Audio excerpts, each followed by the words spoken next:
welcome to the Pen and Paper Pod. Welcome back to the Void Prison arc. Gentlemen, are you ready? No. Oh, yeah. Today is the finale of the Void Prison Escape arc, the first part of the Pen and Paper Pod Beyond Evil campaign, or maybe it's called Villains of Novera. I actually never decided. Do we have a vote on here right now? No. Whatever's easier. What? Like Beyond Evil. Not about what's easy. I like the obscure philosophy reference. Oh, thank you. I appreciate it. All about those. I appreciate that you like you like my natural philosophy reference. Anyways, yeah. So, don't worry, we're gonna get you guys caught up. This is the finale of this arc, but I got a little bit of a recap, and I also got some sudden death questions for the cast. If they can answer them, they will get advantage for the coming final battle. But first, let's go ahead and do the rundown. Tonight we have Edwin Reyes playing the Minotaur barbarian Chuck Angus. Chuck Angus! Ha ha ha ha! Yeah. There you go. Yep, just Chuck Angus. Yeah. Just Chuck Angus. Yeah. Okay, I was about to say. For sure. Yeah, and also we are joined by Trevor Flynn, who plays the Kenku rogue Scree. Trevor is my oldest friend. Hey. I did not forget who you were. I was trying to mess with my audio levels. Oh, I think you did. We're also joined by Ashe Fallbright, the half-elf sorcerer, played by Tanner. How you doing tonight, Tanner? So good. You know, ready to burn things. That's always good. That's always good in a sorcerer. Gotcha, yeah. So, gentlemen and monstrous characters, are you ready to pick up where we left off in your daring escape? Sure. Yeah, let's get the fuck out of here. Yes. Why not? Why not indeed? So is the Void prison complex like crumbling into the void? Was Or it is this Tanner's still- assignment to give us a summary? No, I didn't assign anyone. But I made this easier, so we're gonna go ahead and I'm gonna do a recap real quick and kind of the whole Void Prison arc just real fast, and then we're gonna go over kind of to see what you guys think of. I'm gonna ask you a couple questions for some character names. If you can name them, you get advantage. Okay. Are definitely not heroes were sentenced to life in an interdimensional Azkaban known as the Void Prison. They were shoved through a portal onto a set of flying ships, then deposited them on an island floating over a black hole. They were then introduced to the prison's horrors by the warden, who informed them that they would have to mine skystone every day to get their food and protection from the colony of Grell that infested that dimension. Immediately taking to prison life, our villains made enemies of the mean green gang of goblins before finding that their fellow prison inductee was a green kobold named. First up, who wants to grab advantage here? Edwin Reyes. Her name was That's Kimberly, correct. and I remember that because she was named after the hot pink Power Chuck Ranger. Angus gets advantage. Okay, yeah, Kimberly the Kobold has a plan to escape.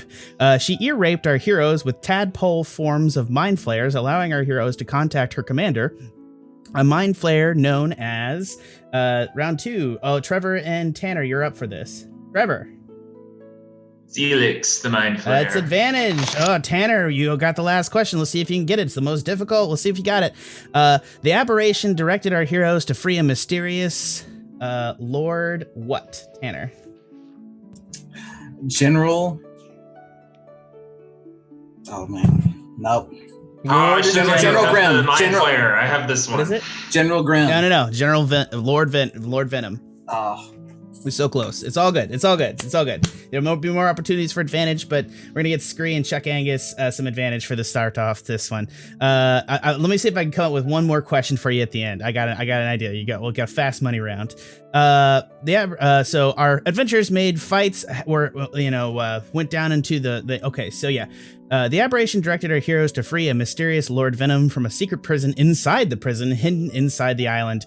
Our adventurers made fight with giant insects, made deals with a giant shark, and disarmed fiendish traps, arriving before Lord Venom's magical cell. All was not well, however, as to remove Lord Venom from his bonds would plummet the prison into the black hole at the center of this reality. It seems the only real reason for this prison existence was to keep Lord Venom in bondage. Unfortunately for all 400 lost poor souls in the complex, our heroes didn't give a fuck and sent them to be squeezed to death in the infinite density of the black hole as they escape with Lord Venom on Kimberly's jacked airship. Yeah, I'm going to give a kill count at the end of this campaign, by the way. It's going to be amazing. At the end of each arcs, I'm going to just throw up a kill count, just so we know. That's totally fine. We were jumped, so like most of those people deserved it. Okay, sure. Okay. Also, you threw a helpless kobold down a well to like feed a shark. I'm sure they deserved it. They're in prison just like us. Okay. I forgot. There are no rules Clearly, here. everybody in prison deserves prison. Yeah. Okay. Our villains, now firmly established in their villainy, are being pursued by the vengeful warden aboard the second airship with a crew of surviving prison guards and airship men intent on ensuring Lord Venom never leaves this plane of existence. Is everybody ready to roll initiative? Yeah. Yeah. Sure. Don't feel that ready. Oh my gosh. Oh, sorry, I hit it twice. I forgot. No, you're fine. Oh, you need to do it once on this one. So, what I want to reiterate some stuff to you guys real quick about these airships.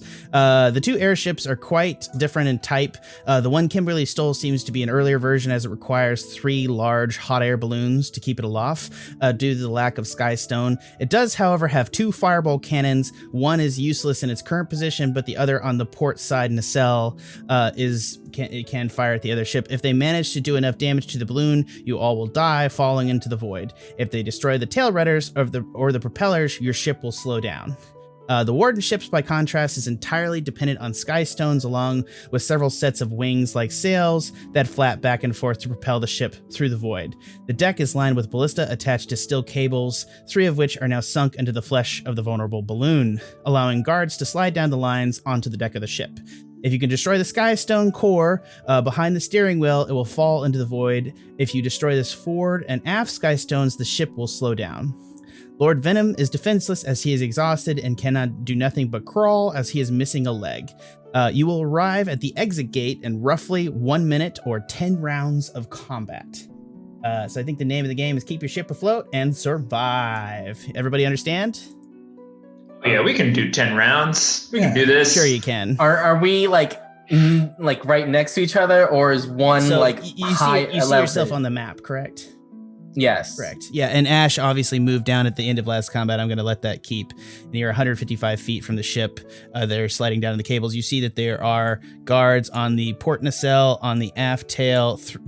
3 groups of guards of 3s have slid down into the front of the balloon. Yep.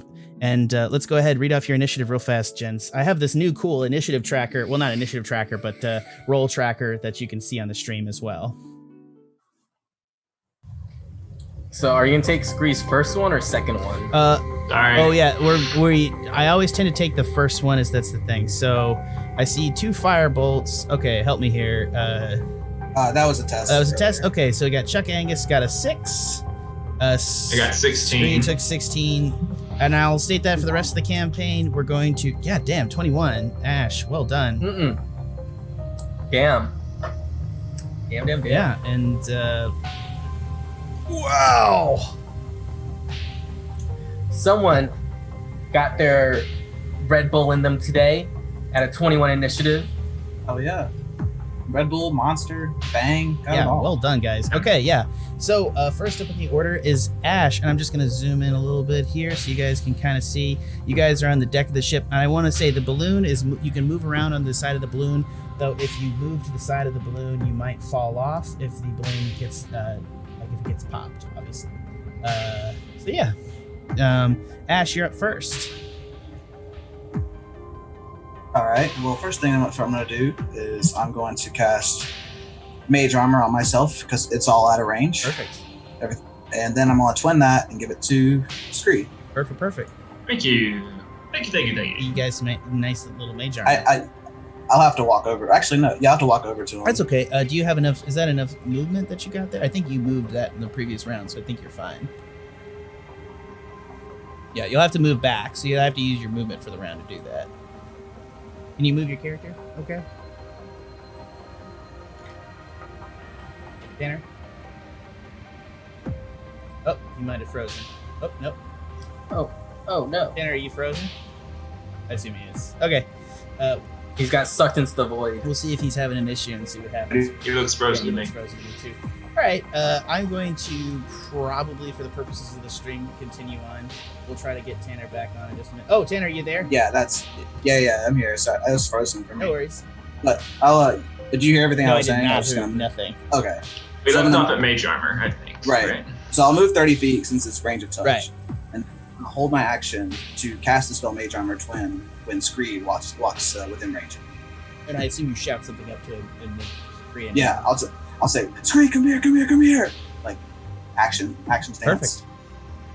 You want to do anything? How close do I have to get to you to You gain have the to get effect? within 5 feet of him, so you can touch you. Okay, so like right next to Yeah, him. you gotta Got get to the it, square next to him. Square next to him. Gotcha. Tanner, do you do anything with your bonus action? I do not. Okay, then next up in the order is Tanner. Is Scree. Go back over the phone. Sorry, Trevor. I'm That's getting all back right. into the. I'm getting back into the hang of this. If anyone can tell. Well, yeah. All right. Well, I'll run for the mage armor, although I'm not sure how it's going to work because I've already got a 14 armor class right now. It makes it 13 or it adds. I can't remember. It's 13 plus your dex. Which Oh is yeah, it adds really my good. dex. Yeah. Which is really Yeah. high for me, so But that's with great. Scree, Yeah. the character, I believe your dex is +3, so it'd be 16. Yeah. So that's pretty good. Okay. Also, So, I'm for gonna the move record, for I want that. to suggest that Tanner, you took off your leather armor. If I'm not mistaken. Yeah, sure.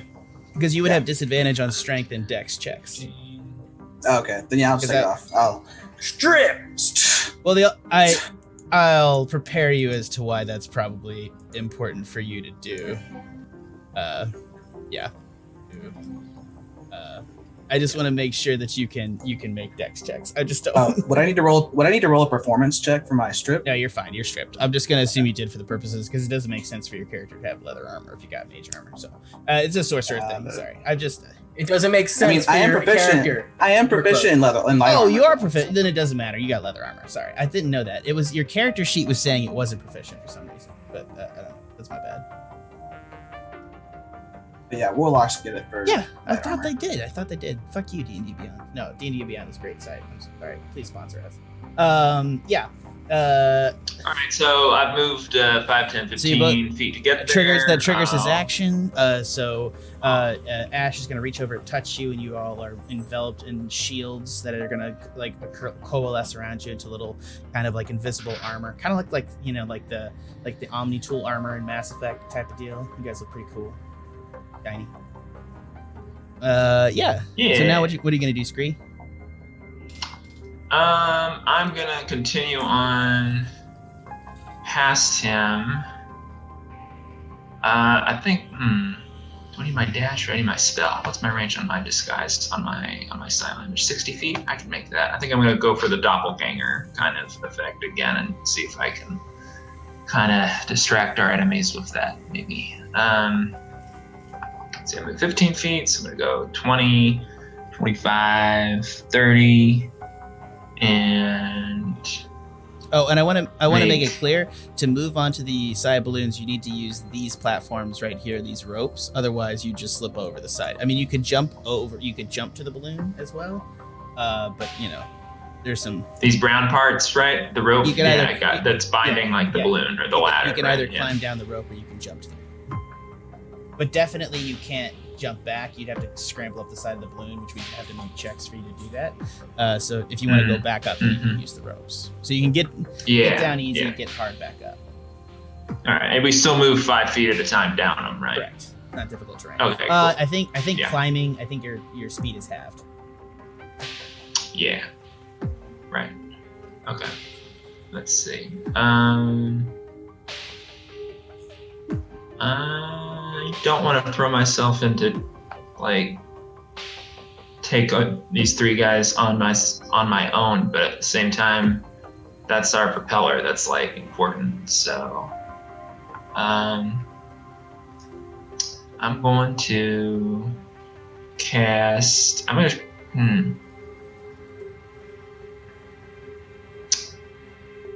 5, 10. I'm going to cast Silent Image and trying to make a double of myself to lure them in the wrong direction. Gotcha.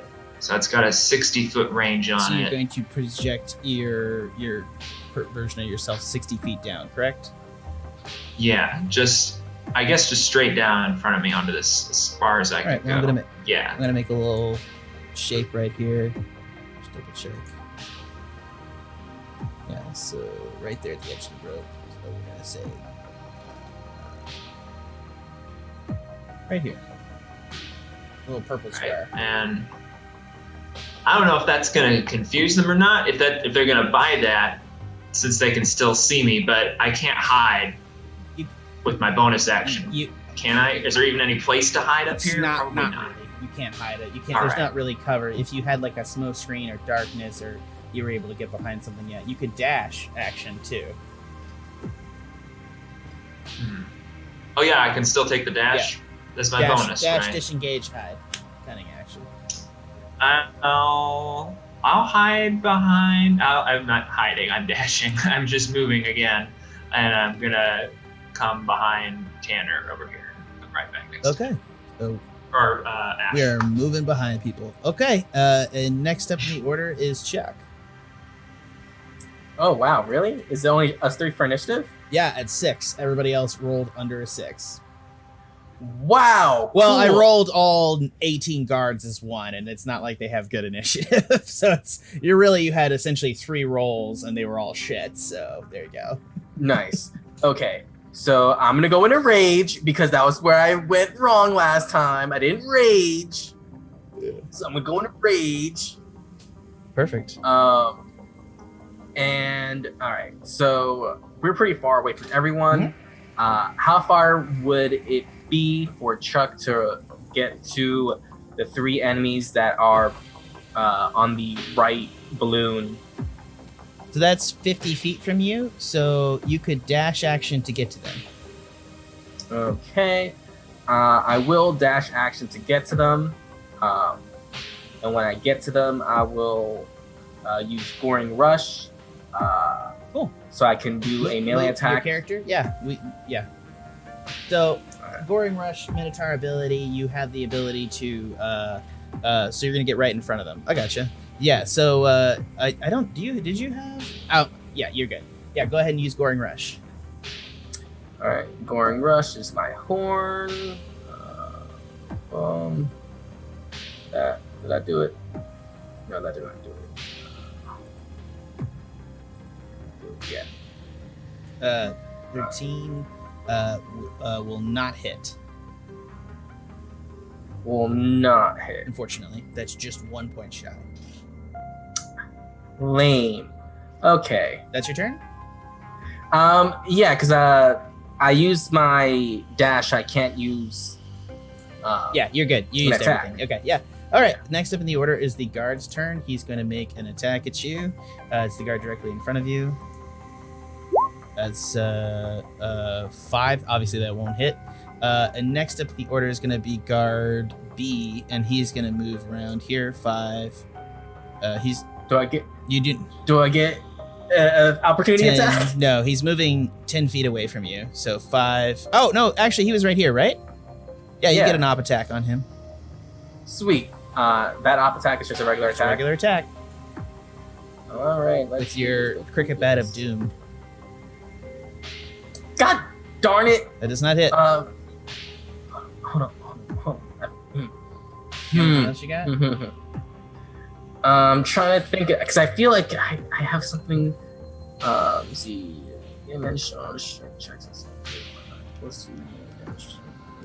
Nope.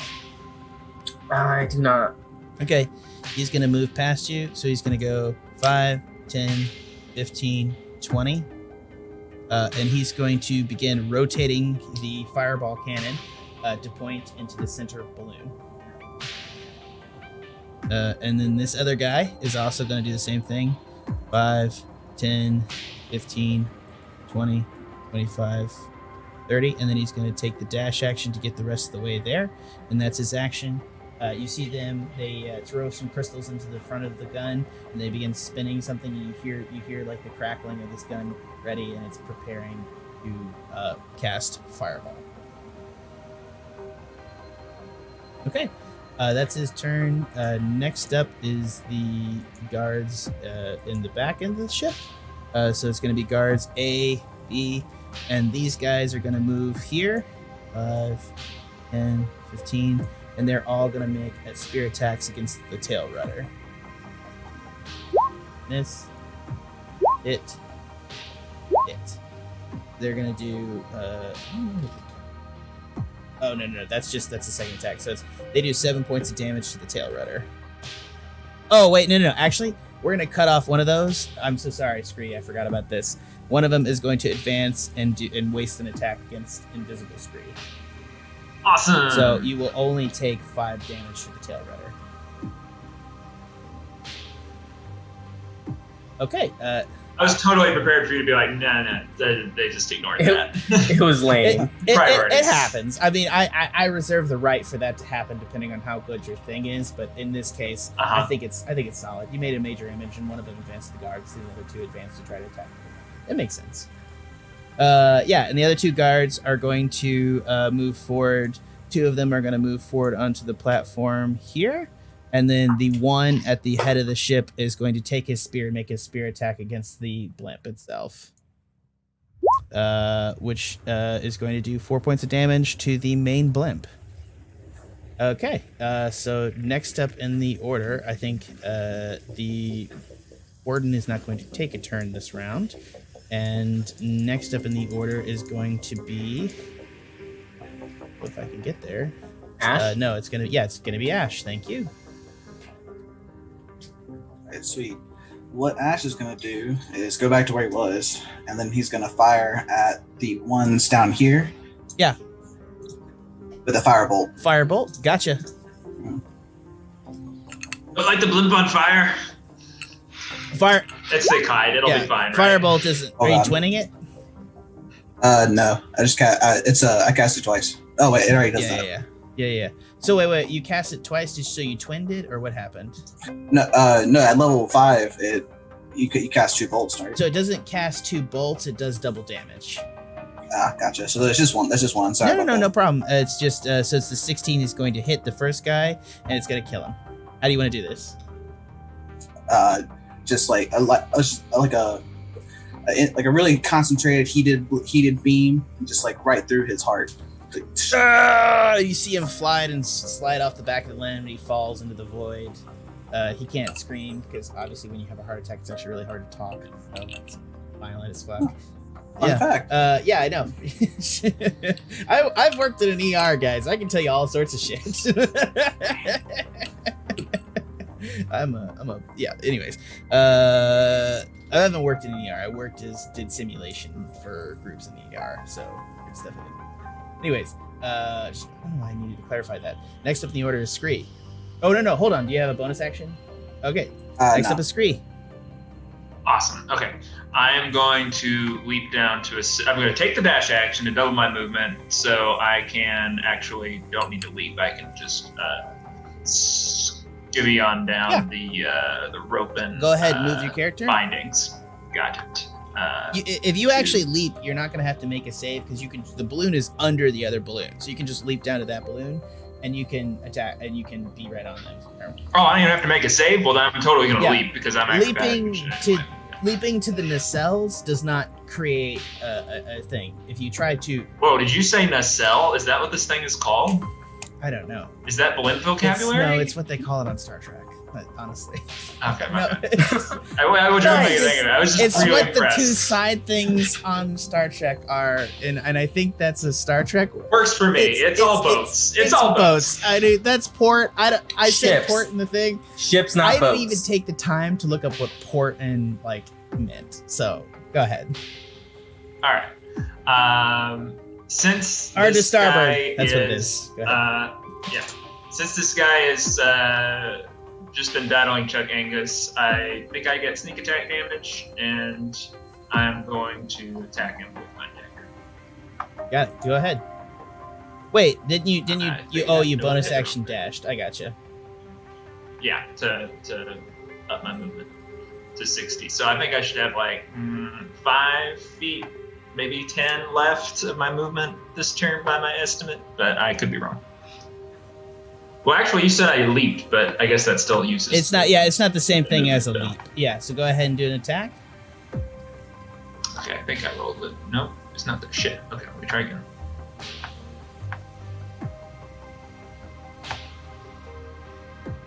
There it is. Okay, there it is. Misses. Oh. All right.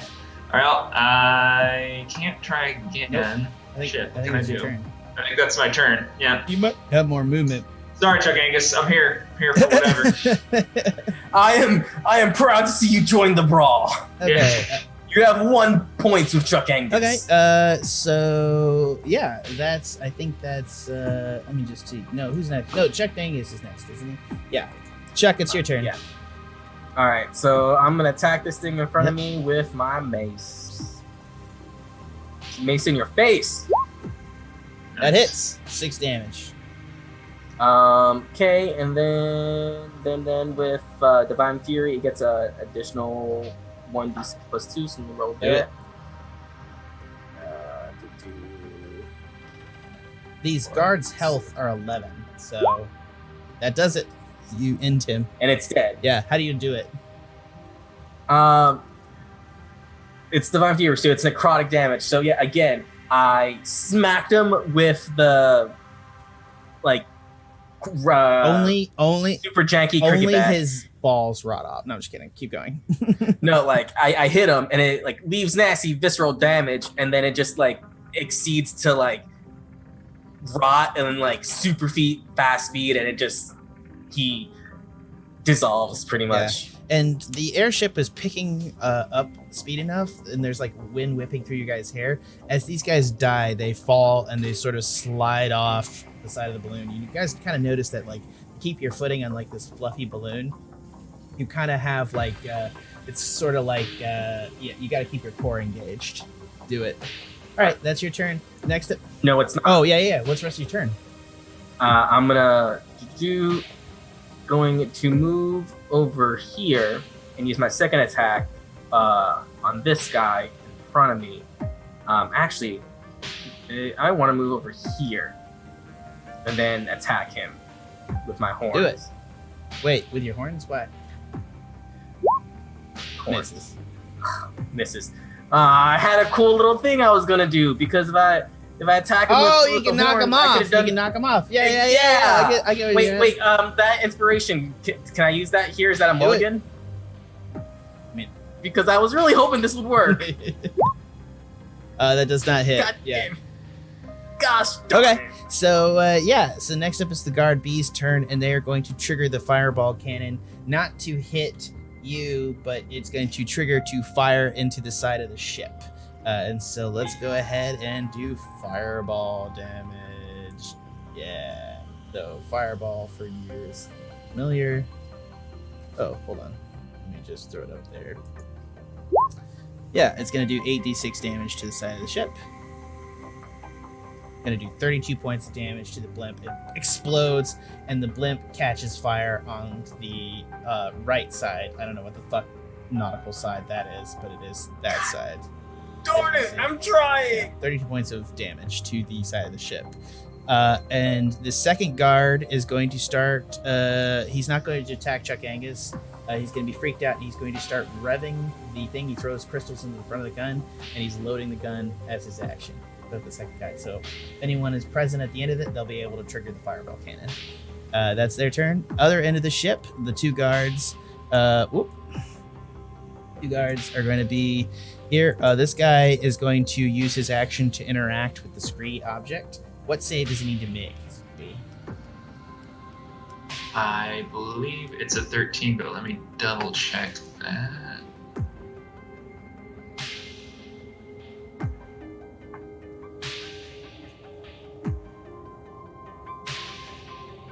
Investigation check.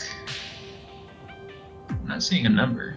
Physical interaction with image reveals it to be an illusion, so he probably figured it out. Oh, he's by already now. figured it out then. So then he can just forget. So I'm going to make some fire right here where this blimp. All this is on fire. Perfect. You like my fire, guys? Cool. Thanks. I don't see it I yet. like my fire do. too. Anyways, Oh, I see it. Nice. Yeah. All right. I've seen that That's fire. the not- before. guy is going to progress back to the thing, and they're both going to make attacks. They're gonna make spear attacks on the rudder. Miss. Miss. Well done, guys. And then the guys at the front of the ship, the same guy's gonna make the attack on the blimp with his spear again. Which somehow, he doesn't miss. It's an interactive object. So the tail rudder has an AC, by the way. It's a hard piece of metal.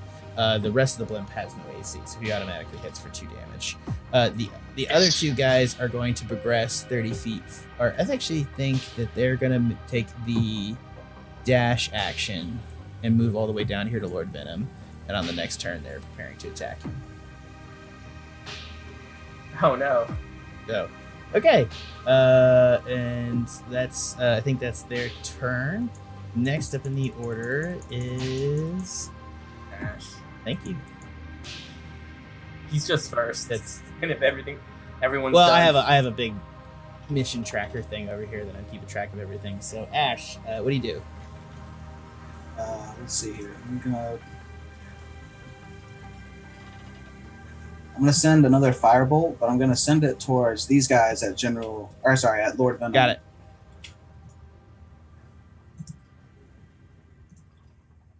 Give me 1 second.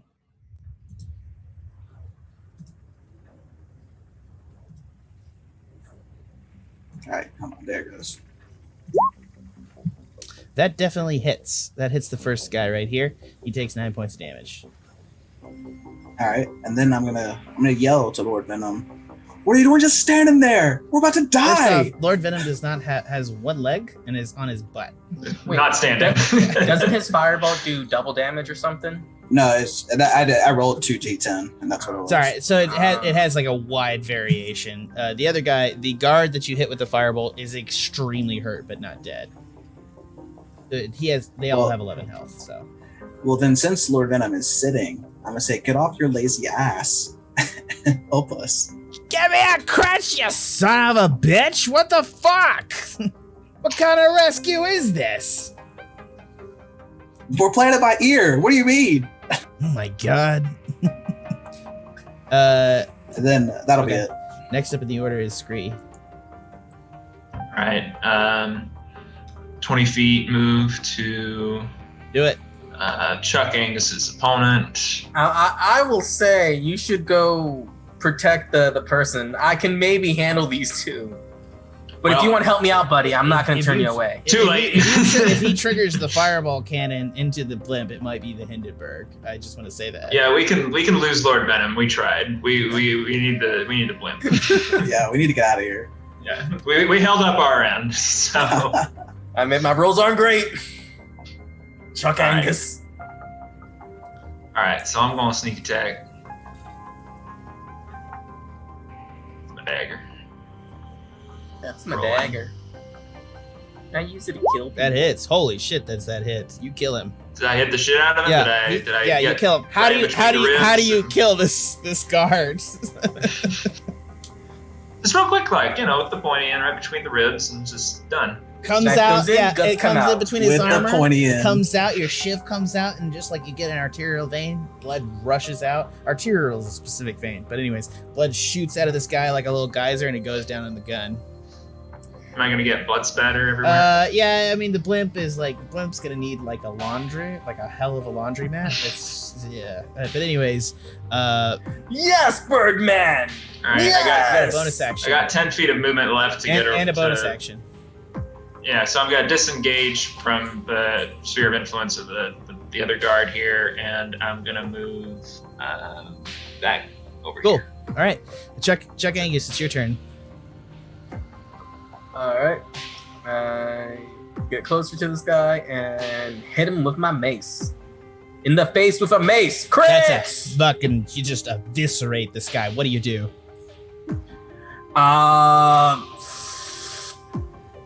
I, do a little cool trick with my mace and whatever, and just up slash him and fucking rip him up like a jagged chainsaw up the side, and he's just dead and splattered everywhere.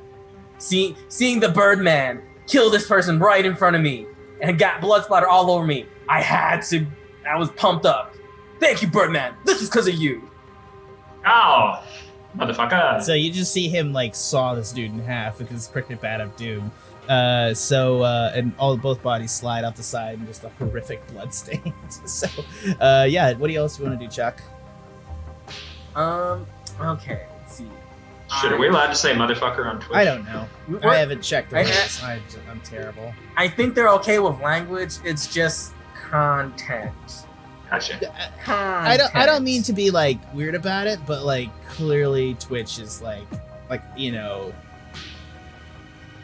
They're kind of, it's what they want it to be. Rules don't mean anything unless you enforce them. It's not that. It's also like Twitch is like very weird about the rules in terms of like they'll enforce some things and not other things, and depending on whose channel it is, they'll enforce it if you have followers. Like if we get caught doing stuff. So like YouTube. Yeah, it's a bunch of bullshit. It's what they say it is. Essentially the legal precedent. Even if it doesn't make any sense. Go ahead, Jeff. So, this thing is charged up. Could I potentially use it on the two guards that are by the Lord? Yeah, but it's a fireball. It will also hit the Lord. Are you sure about that? Dude, fireball, as a mage who's used fireball, it's like it has an area, right? Yeah. Like what is it, like a 30-foot area? It's a 30-foot area. I would make Chuck Angus make some sort of save to aim properly to not hit Venom, but hit them. Use it against the other blimp. I could, and I can start a counterattack on them. Yeah. I guess, yeah. They got some ballistas right here. Yeah. I got some stuff to fire. I was gonna use the attack those one lone person at the tip of the ship, but it would seem like it'd be more better off used on the other ship. Yeah, so let's go with that. Well, you're gonna need to use an action to fire the weapon. I have another action. No, you don't. You used your first action as a melee attack. Right, it's attacks. So this is the dumb D&D thing. You use an action, you get 2 melee attacks. Melee attacks are not the same thing as actions. I know it's dumb. It's just an arcane thing, and I need those cannons to be actions. Otherwise, this will be a much quicker fucking encounter. If you guys could use a bonus action to fire those cannons, or like or 2 actions to fire the cannons, it'll be over. Can I use my bonus action? No, to you fire that cannot cannon? use a bonus action to fire the cannon. I'm sorry. You can stay there or do something else if you like. Next turn, you can fire it. Next turn I could fire it, or the bird can fire it. How much space I have? I have 40 overall movement. I use 5 to get in front of him, and you got 35 movement. And remember, you it's not straight. You got to move to the rope and then take half distance to climb back up the rope. All right. So if I move, so for me to the rope is like 10. If you go straight, you can go at a diagonal, so you have to climb it less. I'll allow that to happen, so it's 5 feet to get to the rope. And then you'll have to cross the rope. You'll have to just cross that square, so it'll be 15 feet to get here. 15 feet to get there. And that would give me an additional 20 feet. Because I moved 5 earlier. So you can get to those guards attacking Lord Venom if you want to. And you can use your second attack action. That sounds exactly what I want to do. So I'll be right here? Do it. Okay. Hold on, let me just double check. 5, 10, 15. Oh, dude, you know 20. what we can do? You'll be one short. Lord Venom actually. is crippled. Yeah, you'll be 1 short. Let's we should have Lord Venom man the cannon. What? We should have Lord Venom man the cannon. If we can get him down there, sure. Just throw him, Chuck. When I get there, Great sure. idea. All right, cool. I'm gonna hit him in the face with a mace. That is a 13. That is going to miss. God darn it. Okay. Chuck, people are watching. Okay. Next up, that's Chuck's turn, and next up in the order is the guards. The guard A is now done, but sliding across the deck, Scree, you see a familiar figure come down on the cable. He's going to arrive right here at the end of the cable as he's sliding across. And it is the swashbuckler that beat the shit out of you on the first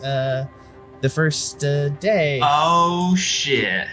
Revenge. Yeah, he is going to use a cunning action because he's got rogue abilities, and he's going to move 60 feet. 5, 10, 15, 20, 25 to the Aw. cannon, which is still prepped, and he's going to use his action. Let's see. He's going to use his action to trigger the cannon into the side of the ship again. God, fuck. Hold on. Let's go ahead and just remind everybody what Fireball does, and yep, he's going to do 20 points of damage. That's a really low fucking Fireball roll. He's going to do 20 points of damage to the side of the ship again, so that's the ship has now taken, I believe, 53 points of damage plus 2 attacks from him, so I believe it's done 60 in total damage to the ship. And the ship is now very much on fire. I will expand those flames in just a second. But that's his turn. Next up the order is the guards at the aft, and being left alone down there, they're going to make 2 more spear attacks against the rudder. Which one is, both are, one is going to hit for 5 damage. As he jams his spear into it, the ship is going to begin to start listing. One side. And then the guard, seeing his other guard friends in danger, is going to use his dash action to move all the way down here. Down to his friends, but that's his action. One is going to make a spear attack against Lord Venom, which will not hit. And then one is going to make a spear attack against Chuck Angus, which also won't hit, I don't believe.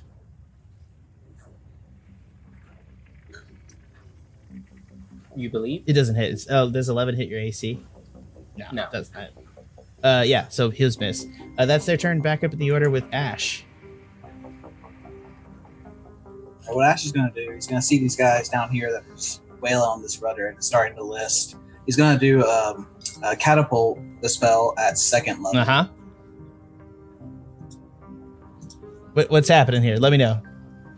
So I'm going to take, is there like a piece of like wood or something like on fire? You can grab a piece of wood. Yeah, grab a flaming piece of wood. And then I'll just throw it up in the air, then cast a spell, and then it's like the stake or whatever the wood is will like start targeting, and then I'll just go straight like right to the person. I'm gonna target this one right here, the one closest. Got it. Go ahead and roll the attack. It's a DC. Oh yeah. If you next to your spells, there should be a thing in the menu that allows you to have the spell show up, and it'll show up in the thing. And that way our viewers can see it. Oh, nice. Well done. Yeah, because you can see it on the stream. Catapult 1st level, transmutation, cast at 2nd level. At higher levels, you cast a spell using spell. Ooh, very nice. So it says DC 15? Yes. Okay. It's dex save, correct? Correct. 14, he fails. Thank God. And thank God it was a 3rd level too, or 2nd level, because it's 12 damage. It's 12 damage total, or don't you have to roll that damage? No, it's right there on the thing. I rolled it with the spell. It's 12 bludgeoning. Oh, you rolled it first. I'm so sorry. My bad, man. Yeah, so that kills him. Like the wooden stake, just like it'll hit him in the chest, and then like the force will just knock him off into the void. He's a goner. Then I'm gonna look behind me and see all the spire. Like, holy shit! Yeah, you guys have a burning blimp. That'll be it for Ashe. Okay. Next up in the order is Chuck. No, sorry, Scree. My bad. All right. Need to do something about this swashbuckler. Did not go slow last time I attempted to engage him one-on-one. I'm going to try something tricky here. One rogue to another. And I think I have some advantage to spend, so Jack, walk me through this. But I'm going to attempt to cast my mage hand, but invisible. Mage hand legioning, and I don't know what the mechanism is on this cannon exactly, but if I can like swing it around really quickly so it hits this guy in the face and possibly knocks him off. I don't know. You can with mage hand you can apply 5 pounds of force is I think the thing. So probably not enough to like push yeah, it. you can swing it around. I'm not sure with 5 pounds of force it's going to do serious harm to him. Yeah. Okay. So you'll be able to spin the cannon around, but I'm just saying 5 pounds of force would imply a non-attack from my perspective as a DM. No, that makes sense. In that case, I think I am just going to have to engage him. Yeah. You won't That's get all good with your you. sneak attack here, but you can use your. Remember, you Yeah. can always use your advantage to get sneak attack. I mean, not sneak attack, but to get Oh, I can spend my advantage. thing to gain Advantage is a big ass deal for rogues. Yeah. Okay. So since I have that to spend, I guess I'll spend it just directly, like you were saying. Yeah. And I'm trying to think of a way to motivate this here. But, okay. So I'm gonna move into his field range, spend my advantage to get sneak attack on him. Roll an attack. Okay.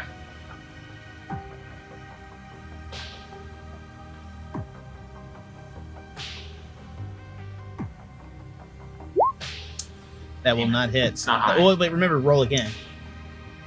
Oh yeah, right. That'll hit. That's That'll better? hit. Yeah, that does 20. Holy shit, mate! That does 19 points of damage to him. He is like, holy shit! You get him in the back with a knife. He's still alive, but like he is significantly injured now. Yeah. Revenge. Yeah. You want to do anything with your disengage bonus action, anything like that? I will say this. Remember, let's there was see. 2 people before spending their actions to load the cannon. He will have to spend his action to reload that cannon. Right, and I would have to spend an action to turn it or use it or anything. Well, you can right? use, you can So- turn and fire the cannon in one action. It's just you have to. It also requires another action to load it with. And it's not loaded right now, is what you're It's saying. not loaded, right? so Yeah, 'cause it's he just can't fired. fire Yeah. the cannon on his next turn. Oh, okay, I see what you're So saying. he'll All either right, so come I'm- after you or he'll load the cannon, depending. Right. Well, let's see. I've moved 5, 10, 15. I'll disengage and move back over here. Perfect. Okay, that's your turn. And next up in the order is Chuck. Chaka's gonna frenzy these fuckers and attack. I'm gonna attack the one right in front of me. My mace in his face. In his face. Is it dead? Wait. Hold on. Yeah. So that's the guy you previously attacked, correct? The one right in front of me. Oh yeah. He's dead. Jesus, he's dead. All right. Mace in the face. Decapitate, whatnot. He's dead. He's out of the way. I got another attack, and I'm gonna attack the one diagonal for me because otherwise he'll get an opportunity. No, he to won't. attack. Not if you move. You're not moving out of his zone of influence. Oh. So you Okay, have to then. leave somebody's zone of influence to take an op attack. All right, so I can move there and then attack the one that's in front of Lord Yeah, Venom. yeah.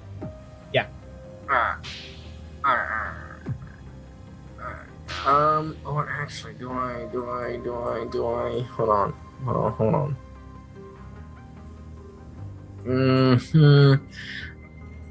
Nah, I won't. I won't try and be fancy. Yeah, I'm just gonna go there and attack the one in front of Lord Venom with another mace to the face. And that does not hit. It does not hit, no. Gosh, damn it! You also see that the fire is spreading behind you onto the walkway. This blimp will not last much longer. I believe, if I'm not mistaken, guys, and I just want to make sure this is clear, that was your 3rd round of combat, correct? Oh shit, that Oh, was my shit. 3 rounds. I thought I was thinking surely 4 or 5 by now, right? No. I was thinking we're 3 or fucked. 4. Hold on, let me just go through this. I'm just sorry, I've not been keeping proper track. Well, No, it's 4. It's Let's 4. see, how many No, times have I actually, moved? guys, Okay. I have it right here. The combat tracker keeps track, which is what I did. 4 rounds. You have 6 Nice. rounds until you make it to the portal.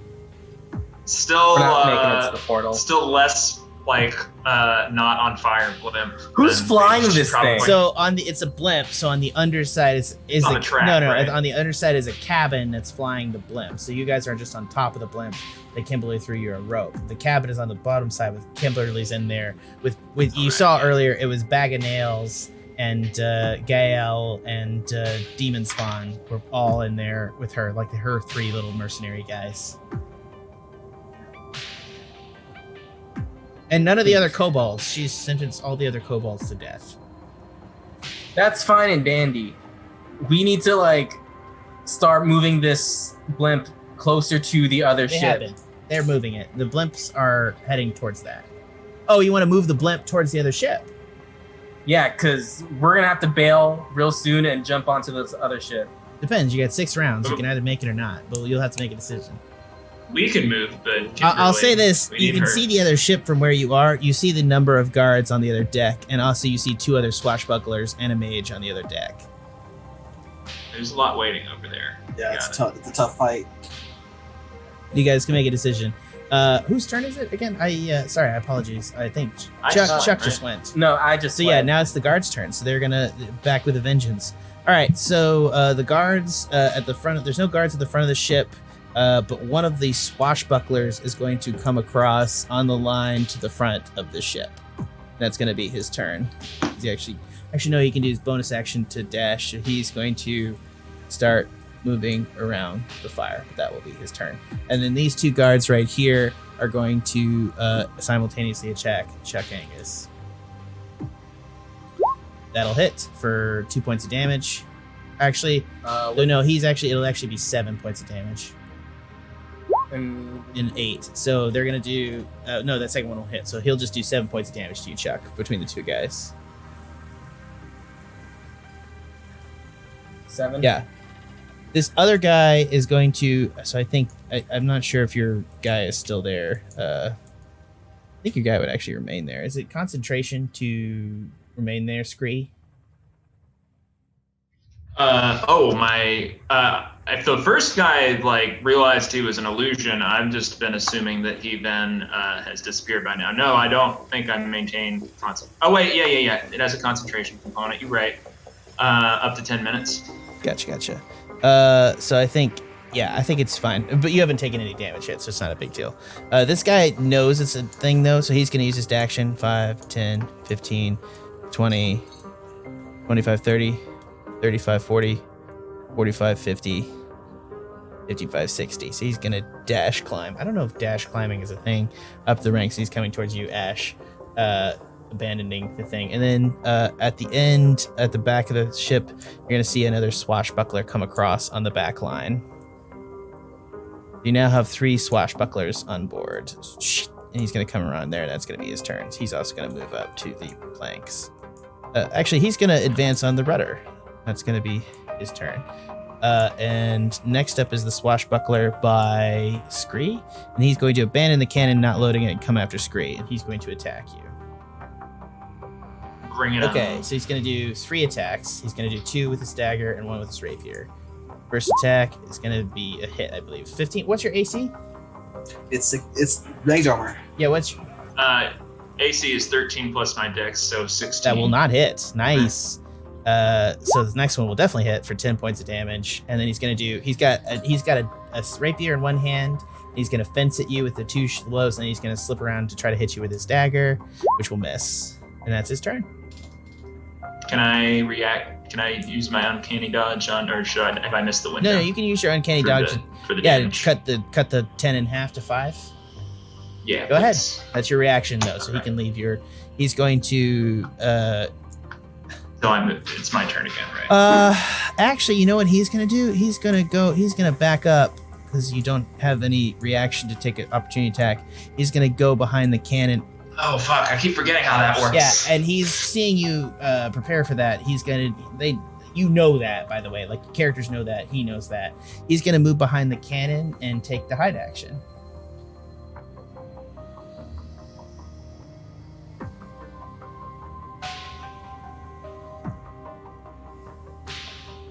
So we'll see what that plays out on your turn. But I believe that's everybody. The only other thing you're going to see is that the mage over here, the warden, is going to cast Fly on himself. Oh, where is that? Like, where on this side, on this ship? Yeah, on the other ship. Okay. You guys don't really know that. That's like more than 150 feet away, so I'm being. But anyways, yeah. So yeah, next up in the order is Ashe. Right, what Ashe is going to do, he's going to see this guy climbing the ropes to him. He's going to back up like 25 feet over this way. And now, do I still have line of sight on these that start here? Yeah, you do. Wait, and how far is that? 90 feet. Yeah, you got line of sight, I'm sure. All right, and I have one last question. What are these ropes that are attaching these people walking across made of? They're Are they chain links they're or ropes? ropes.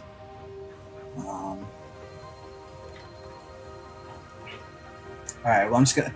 In that case, I'm gonna fire a firebolt at the actual like swashbuckler hitting the thing. All right, do it. Yes, sir. Sorry, I don't know why I told you. Sorry, I was very forceful. I'm so sorry.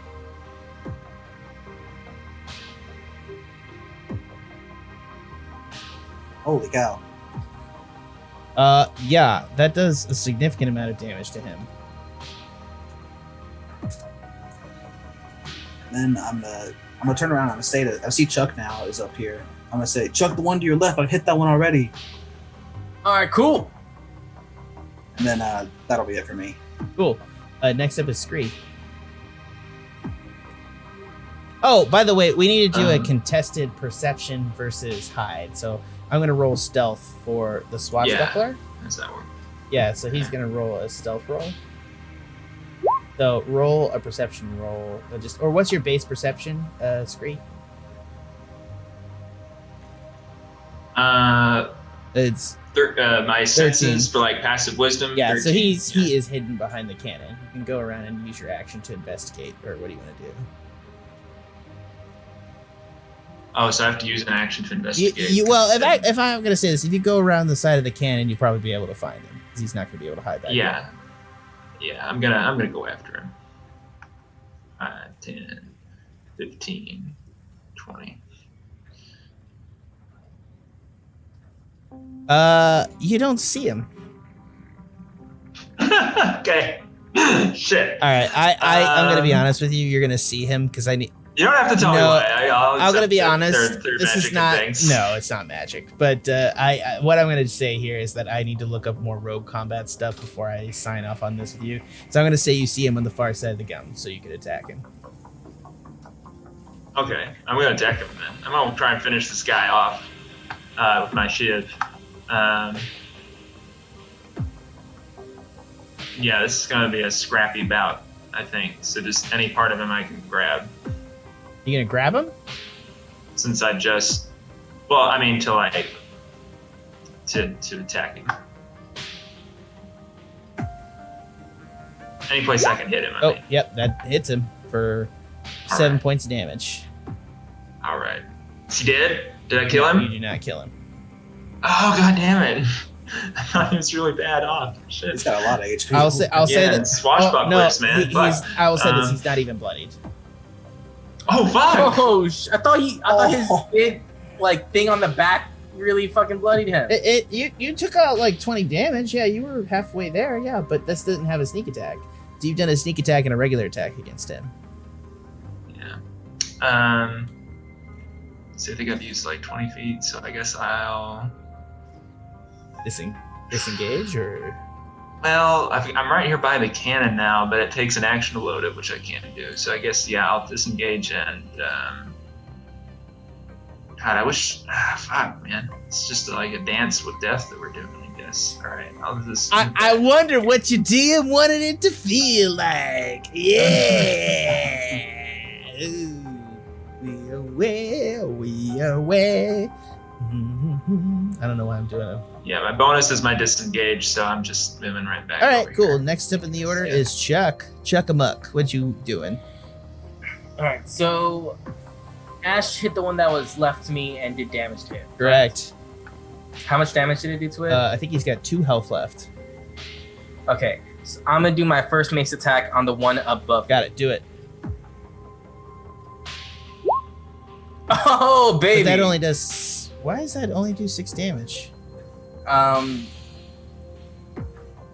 have no idea. That doesn't make any sense. What's your attack? 1d6 plus 4. Yeah, so that would do a. Oh, you just got 2 1s for the d6s. But it's a crit, so it should be. No, so the Oh, it roll just for doubles attack- the roll. Yeah, you got fucked, mate. I'm sorry. No, but it's 6, but it also takes 1d2 of necrotic damage. Do it. 1d6 plus So 2. it's 6 plus And 5. That's 5. 11. That kills him. Perfect. Sweet, that's what I wanted. So I guess I just kind of nick him on the shoulder, but in the most perfect of way, and then he just burst into fucking necrotic stuff after that. And now I'm going to use my other attack to attack the one on the left with my horns. Or with my mace. Doesn't matter which one. They're both the same damage. Go ahead. Really. Go ahead. Sorry, guys. I'm fixing roll 20 real fast on my end. But yeah, you definitely kill that guy. And now you're going to attack the guy with 2 health. Yeah. And that's... I rolled the mace on that Oh, one. yeah, he's dead. So you've just wiped these guys out. Sweet. And I still have my full movement. And how far down to the left side of this flip can I get to? We'll move your character. 5 feet of movement. Oh, yeah, you can go straight down there. You're going to go to that... Where are you going? Because this guy's going over here, which I'm assuming is... He's going to the other cannon. Yeah. So I'm going to run over there and try and beat him. Do it. That's what I'm trying... I have just my regular movement, which is 40. So 40. Where would that leave me from where I am? Because of I'm going down the ladder, or yeah, I'm guessing going down the ladder. I don't trust myself to hop down there. You can make it to just the edge of the... yeah, I'll let you go. If you make a dash, you can make it down there. Well, I can't make a dash. I attacked. Oh, that's right. I'll say you can make it to the rope. All right, move me there. Just because the placement of how everything is, I'm iffy on. I'll be very giving. All right, cool. Because we're all gonna die anyway. Yeah. We were born to die. Remember, you can make... What I'm saying is, like, you don't have to leap. It's just you fall down onto the other blimp because it's beneath you, right? It doesn't... You're not in risk. Could I have jumped down then? Right. It's crawling up. That is the problem. I'm not giving you disadvantage distance on the road. Just don't worry about it. We'll deal with it next turn. Okay. That's your turn. Next up in the order. So all the guards are pretty much dead. I think you got this guard right here is going to continue up. He's going to use his dash action to go after fucking... So 5, 10, 15, 20, 25, 30, 35, 40, 45, 50, 55, 60. He's close to you, man. The swashbuckler on the tail is going to make 3 swashbuckler attacks against the rudder. So 6, and that doesn't hit. That hits. So 6, and so he's going to do 11 points of damage. The rudder is now stuck in position. You cannot steer the ship.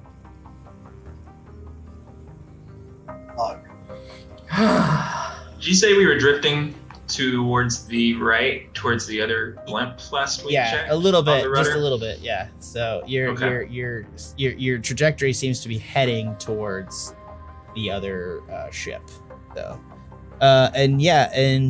This swashbuckler is going to move 5, 10, 15, 20, 25, 30. And he's going to come into contact with the ropes right here. And he sees you down on the other blimp, and he's going to take his sword and use his action to cut the rope bridge. God, You can't get back up. Okay. Not that. Yeah. The other swashbuckler is going to come around the side, 5, 10, and engage with Scree, and he's going to do 2 rapier attacks. 16 will hit, I believe. 16 is my AC. That'll hit, yeah. Okay, I believe yeah. if you hit the AC, you do damage. Second one won't hit, and then the dagger, it will not hit. So he'll just going to do 12 points of damage to you. Did you want to uncanny dodge that? No, I'm not going to uncanny dodge it. I wonder if I could, let's see if I could shield it. Nah, I should probably, no, because that's a plus bonus to AC, so I kind of missed the boat on that No, one. you can do. You can. I guess do I'll it. take You can the do it damage. if you want to. You can always shield after the fact. Right? Okay, sorry, I'm thinking Yu-Gi-Oh logic still. I don't know why. I'm like, nope, missed the timing, can't do it. Yeah, Fuck. it's Okay, a we'll go. trap card. It's a Um, trap card. yeah. Yeah, no, I know exactly what you're saying. Yeah. Oh, it still uses my reaction though, so it's the same. It's the same. I'll say this: take the he can damage. bonus action disengage, so it doesn't particularly matter. Oh yeah, because he's a rogue like Yeah. me. Yeah. I'll shield. Okay. Okay, Shield. no damage you take. Nice, and you'll have. I believe you have like with mage armor, you're gonna have 21 AC till until your start of your next turn. That's correct. Yeah. Cool. Here, I'll All right. send it over. So but yeah, I pretty believe sure that's with right. fly, the mage is going to begin moving 5, 10, 15, 20, 25, 30, 35, 40, 45, 50, 55, 60, 5, 70, 75, 80, 85, 90, 95, 100, 105, 110, 115, 120. So he's going to move. He's going to dash, fly, almost to your ship.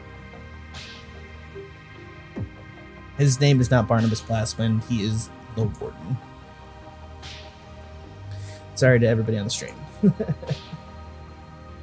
Oh yeah, I thought I recognized that. That includes us. Thank you. I do not accept your apology as of right now, but I'm getting there. Cool. Good for you. I love you so much, Ed. Ashe Fallbright, it's your turn. Alright. What Ashe is going to do, I'm going to spend my bonus action first to convert a spell slot into a sorcery. Do it. And then I'm going to cast Firebolt, Twin. One of them is going to be targeting the Warden right here. And the other one's going to be targeting this guy in front of me. Got it. Do it.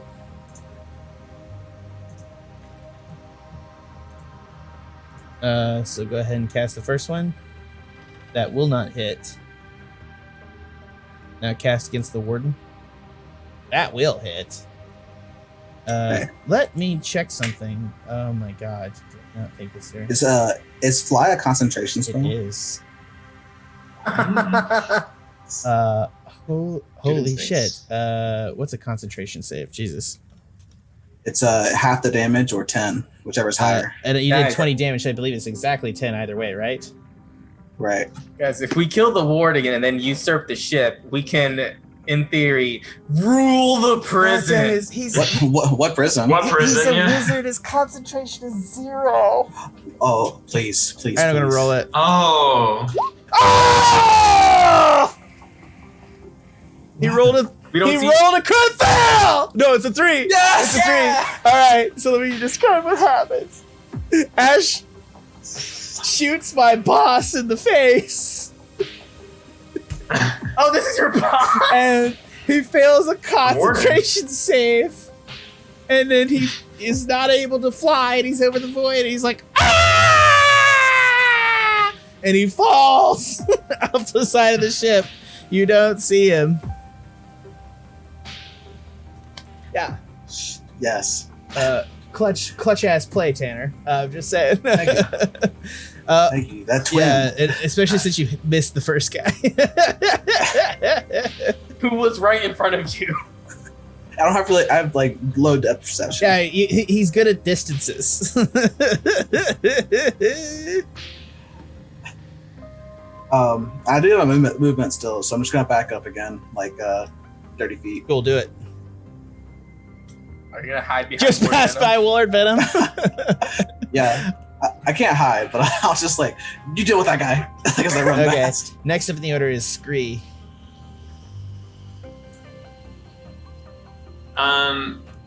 Would it be a action or a possible like free bonus action to try and decouple one of these ropes from the blimp? Did that take a main action? So, yeah, I would say that it would take an action to like attack the rope and cut it. All right. Well, and someone is popular I tonight. know, right? yeah, My what's all DM's that? blowing up.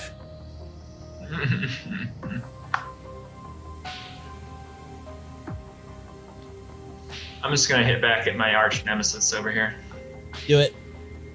God damn! I can't believe he failed a Constitution save. I was gonna be. It was just for flavor. That's the only reason he didn't slide across. He was just gonna fly across and he's gonna levitate onto the blimp, and then it's just. I mean, it is a concentration save. God fucking damn it! Yeah, that hits. Stay humble. That hits for 4 damage.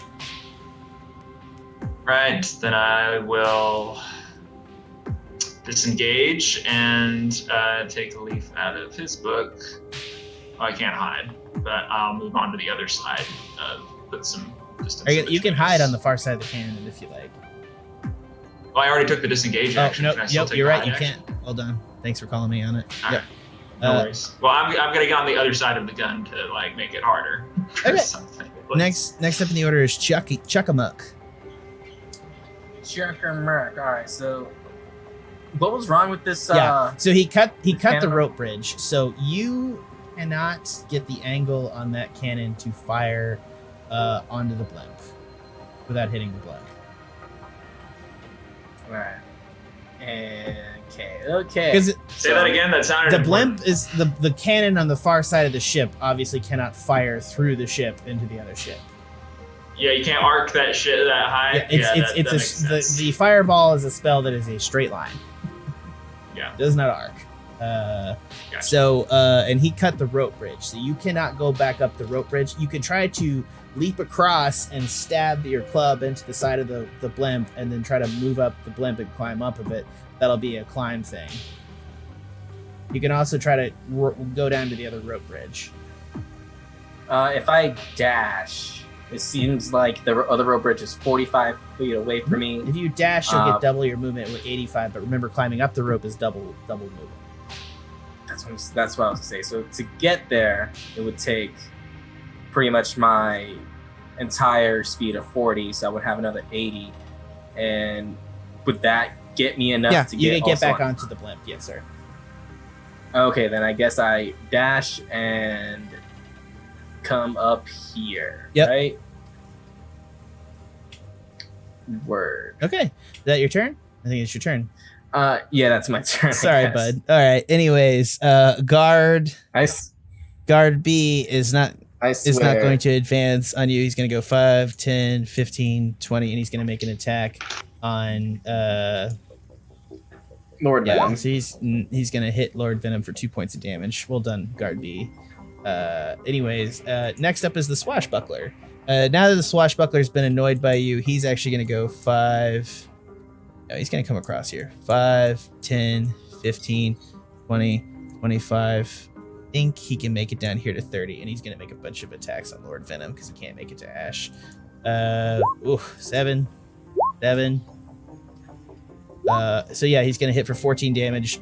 He's just going to come over with his rapier, and he's going to stab the grounded Lord Venom twice in the chest.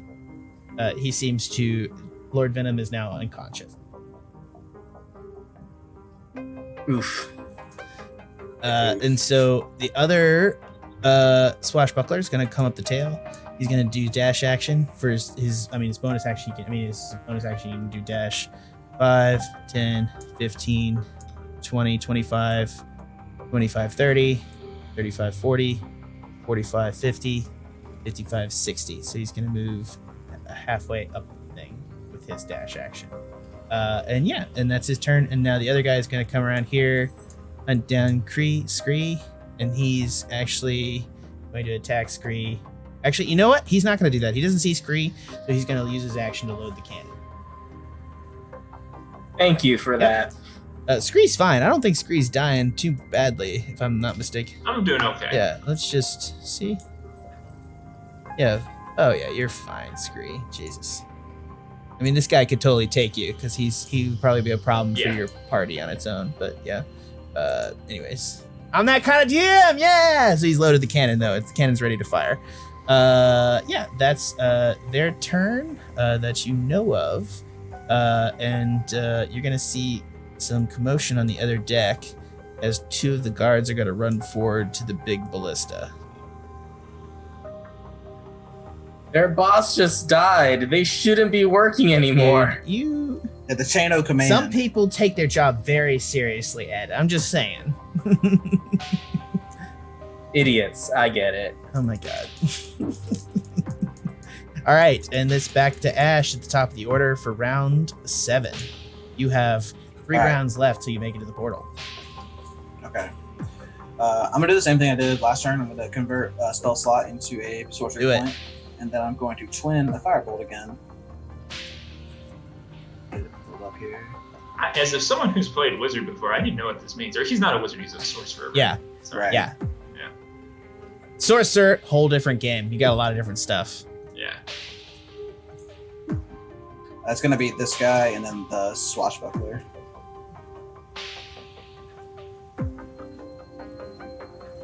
Which swashbuckler? The one that's right next to you, right? Yeah. Right, yeah, the one Not that's... mine. But my guy's mine. I got this guy. Yeah.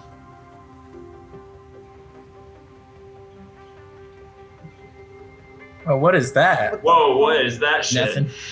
See anything? Nothing that we need to worry about. Nothing you need to worry about. What the fuck was that? Let's not worry our pretty little heads about that. Hey, can we do? I'll come down in a bit. I love you very much. Mwah, mwah, mwah. She brought me a cover. I'm sure it's just like the portal or something on the map. You don't know Sure, what the fuck fine. it is. It could Sure, be fine. that the dude was eaten by a grell and he comes back as a bigger round object, scary ass thing. He was close enough to our ship that I'm not confident that he's dead. If your boss is just like yeeted out of me. I don't know. It The was warden. pretty cool what Tanner did. I'm not gonna lie. He was within 5 feet of the ship. He might be hanging on to the butt. Anyways, yeah. So that was Ash's turn. You rolled the 2 attacks. First one is that was towards the guard, right? Yeah, the first one was like Second one's the swashbuckler. God damn, sir. So it's 17 plus 9. That's 20. Holy shit! That's 26 points of damage. and then I'm gonna look behind me and see how the spire and realize I'm totally trapped. Yeah. So that's the swashbuckler that hasn't been hit, correct? I believe so. I think so. Yeah, he started out like up here. Yeah. Okay. So all of the swashbucklers are now bloodied, I believe, significantly. And what round is this? This is round 7. Nice. You got 3 left till you make it to the portal. So we're still moving. We're just gradually kind of listening to one side, but we're still generally going in the right Yeah, direction. next up in the order is Scree, who is hidden from his dude who's loading the cannon and spinning it into the ship. Okay, I want to do a little something here. I want to see if I can turn this into an acrobatics check. I want to vault over the gun and get the jump on this guy, literally. If you slide around, you can without making an acrobatics, you can slide over and attack him because you're hidden. You can come up behind him because he's loading the gun. He's distracted. You can get a stealth attack. Okay, I'll do it that way. Sure. So get advantage, attack.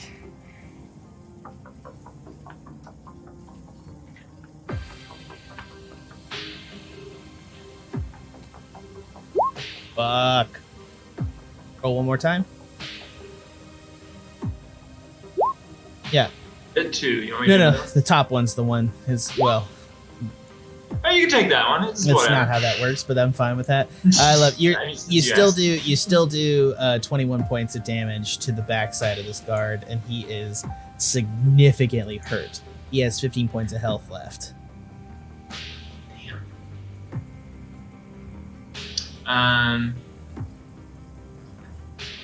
Were you hidden? I don't think you just disengaged last round.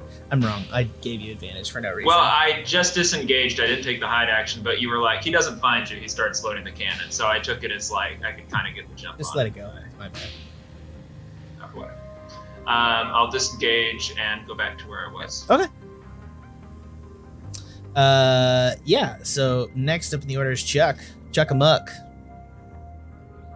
Okay. Ah, shit, I should have stayed there. He's gonna fire that fucking cannon. I mean, maybe. Let's see. I am 35 feet away from that guy. I'm gonna move over Nyar, and I'm gonna bludgeon attack the rogue in front of me. It's not a bludgeon attack. It's mace. I guess it's bludgeon. Yeah. Mace. Bludgeon. Sure. Okay. Hit the rogue. Who's the swashbuckler? Damn. Yeah, you hit him. Alright, and then it's gonna do the extra necrotic damage. Do it. Do it, son. So he takes 11 damage overall. Yeah, he's still up. He's still up. Alright, I use my second attack. And my horns. That hits. Yeah. Are you gonna knock him back? Yeah, I guess. Handing towards me, creature may attack by action on your turn. You can use that action to attempt to shove him. Within 5 feet. So I guess I would shove him 5 feet backwards. Cool. And I guess that's my turn. Cool. That's your turn. Next up in the order is going to be everybody else. So let's just go ahead and start with this swashbuckler. Not like in the cut of Angus's jib, so he's going to move over to Ashe, and he's going to attack Ashe. Okay. He's going to hit you. 18 to hit on the first one. Do you want a shield? I'm gonna shield. Okay. So what's your AC with shield? It'd be 21. Cool. Second attack will miss. Third attack, I assume, will miss. Okay, so he comes over and he's just beating on your mythic shield. The guard down here is going to make an attack on Lord Venom while he's incapacitated. Then he now has 2 failed death saves. So Lord Venom will die if he either fails his next death save if no one intervenes. Yep, and that's his turn. The swashbuckler down here is actually going to go ahead and do another dash action. 5, 10, 15, 20, 25, 30. 35. 36. Oh, sorry, 36. 36. 40, 45, 50, 55, 60. So he's going to get just within range, and he's going to toss his dagger at the other Chuck Angus. Throw a dagger at you, which will miss. It'll just fly right off, and so now he won't have a third attack.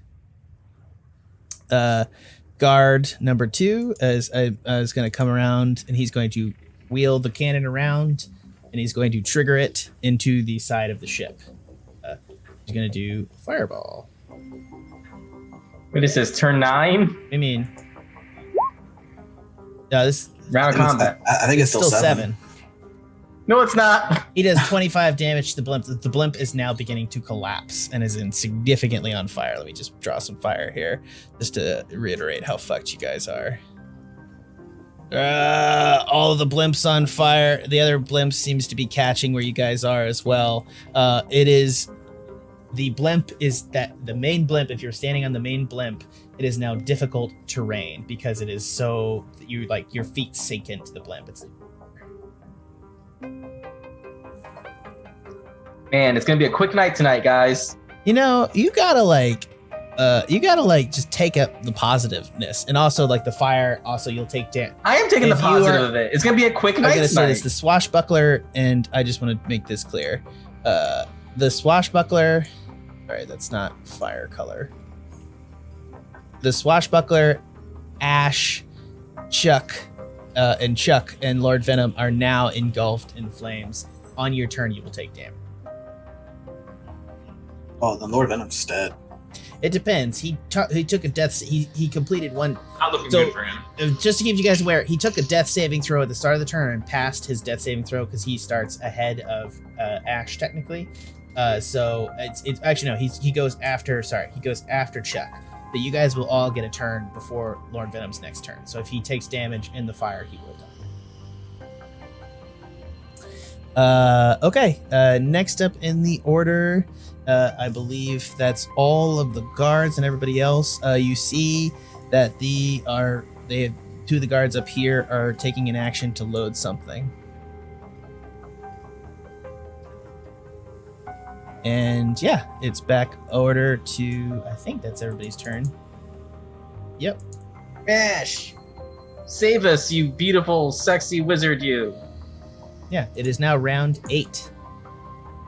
You are that close. You guys are 12 seconds away from getting to the portal. You can see it in the distance coming up on the right side of your ship. Is it my turn? Yeah, go ahead. Okay. All right, what I'm going to do is I'm going to cast the spell Darkness centered right here so that it just eclipses me and the swashbuckler. Okay, do it. It's just, there's no save or nothing. It's Yeah, just darkness. you can't see anything, right? Correct. You cannot see the flames burning your skin. Roll me a Constitution save.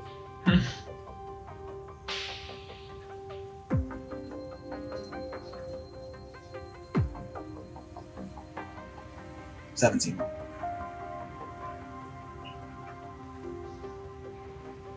Hold on. Yeah, I think you pass. Hold on. I think you take half damage. Hold on.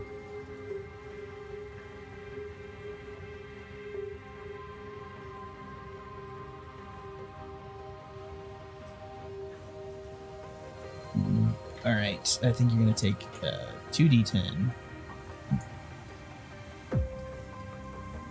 You're going to take 11 damage. Half of 11. So I guess 5 points of damage. Right. And now that we're in darkness, I'm going to not disengage. But I'm going to move outside of his thing, his area. Of He'll effect, I attack guess. you, but he'll have disadvantage on the attack. Correct. Correct. Gotcha. Okay. So let's go ahead and see if he can hit you with that rig.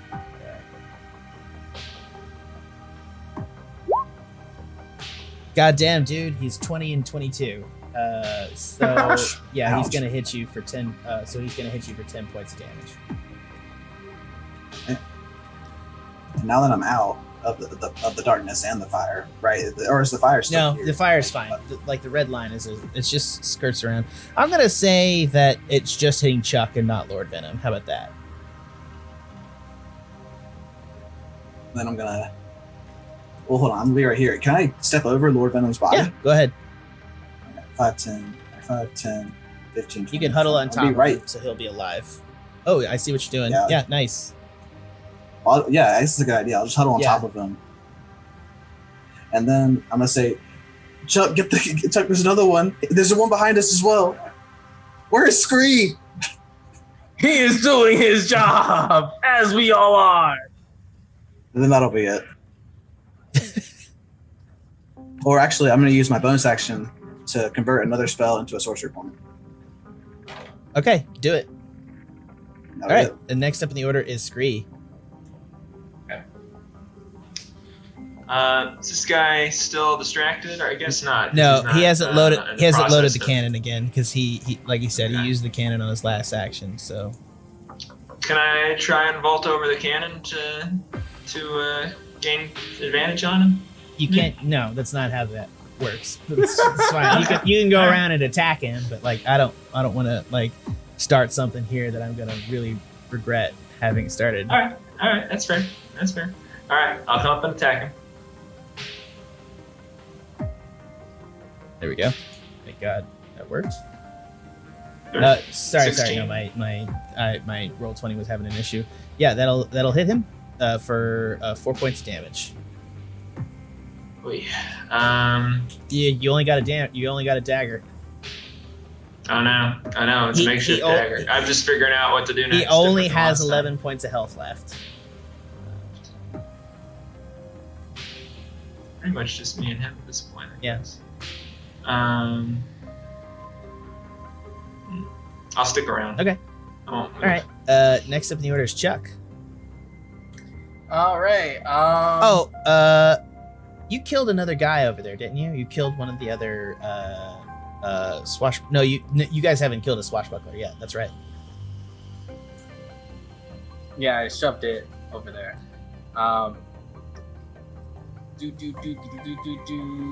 I guess I'm gonna attack the what is he? Not a swashbuckler, but no. There's no enemies near me right now. Correct? There's enemies all around you. You got that guard right there. Then you got a swashbuckler right here coming up. All right, so I guess I'll attack the guard next to me. Mhm. If you like. Yeah. Yeah, I'll do that. That's a hit, motherfucker. And then takes an additional 5 damage. He's done. How do you do it? Smashy smash in the facey face and then necrotic death. Okay. So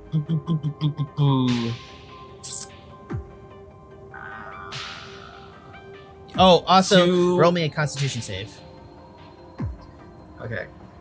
To stabilize the Lord Venom, would I can I use that as a bonus action or? I'll let you do that this time. So you're gonna fail. You're gonna take 2d10 fire damage unless you move out of that fire. 2d10 fire damage. You're gonna take 14 damage. Wait, does that doesn't count as saving throw? That was a saving throw. Why? It was? Because I in a rage, I gain advantage on strength checks and saving throws. Oh, okay. Yeah, roll it again. All right, cool. You pass. You take 7 damage. Ha ha! All right. And yeah. If you move out, you can move out of the fire. You can also go ahead and use your bonus action to try to stabilize them. So make a medicine check. Make a medicine check.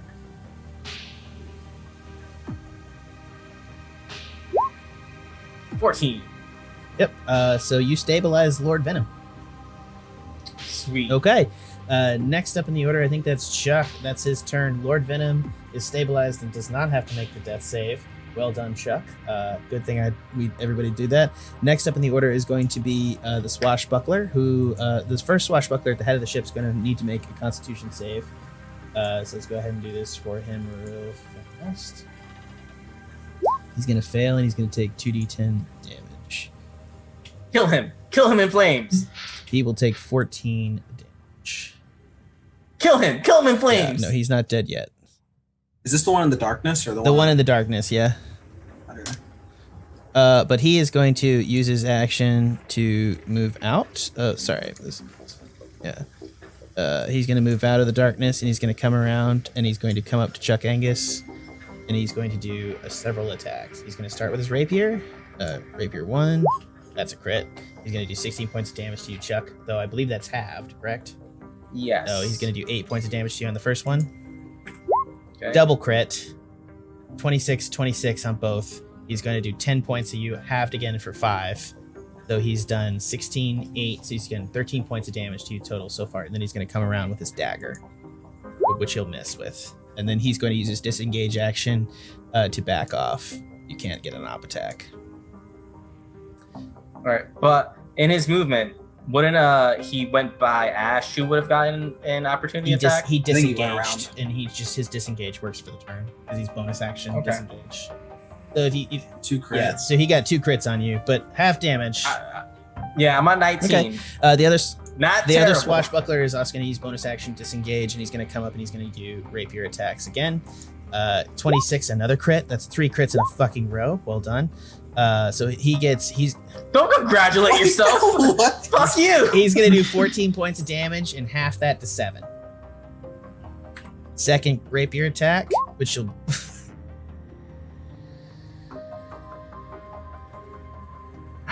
What is it? I'm just gonna say, you can see it on the stream. I'm not lying about this. I've just rolled like 3 crits in a row, and then I rolled a 25, so he rolled a 19. So he's doing 6 damage though, so he's only gonna do 3 points of damage to you. And that's his 2 attacks. That guy threw his dagger at you, so he cannot make a rapier attack. But then he's gonna back up to the opposite side as well, away from you guys at an equidistance apart. Do I not get an opportunity attack No, he for gets that? disengage. Suck all the You dicks. gotta chase these rogues down, motherfucker, if you want to fucking tackle them and fight them. Yeah, and then this other rogue is going to turn and make attacks on Scree. 25 to hit. They not rolled. Oh my Well, they have god. like a +6, but still, this is like 9. I've not rolled under 19 this turn. Yeah, so he's gonna do 10 points of damage to you, Scree, unless you want a shield. He's got 2 more attacks. He's got 2 Actually, more no, attacks? shield. I might as well No, shield you won't. now. Shield won't matter because he got 25, so it would still hit you if it's shield. Oh, it's still, yeah, Yeah, it's so so you can- 21. Yo, you know what? I just realized I used up all my first spell. My spell slots are used up. So anyway, okay, so you can uncanny. 10 points of You damage. can it uncanny is. dodge it if you want. He's got 2 more attacks though, That's right? correct. I mean, I don't know how bad. What did he roll? +6 to hit, Uh, so it's 10 points of damage. yeah, I'll uncanny dodge. What the hell? He'll take 5 points of damage, and he's gonna attack again. He's gonna miss on the second one, which is first 10 I've rolled. First 10, so that was a 4 and plus 10, and now we're gonna do it. He's gonna do a second dagger attack, which will hit with a 17, which he'll do 8 points of damage. So I believe you chose wisely in your uncanny dodge. Yeah, more or less, right? Yeah, I definitely. Yeah, think so. he's gonna also he doesn't know he's a rogue, so he can't not do this, so he's gonna just disengage and back up 2 steps.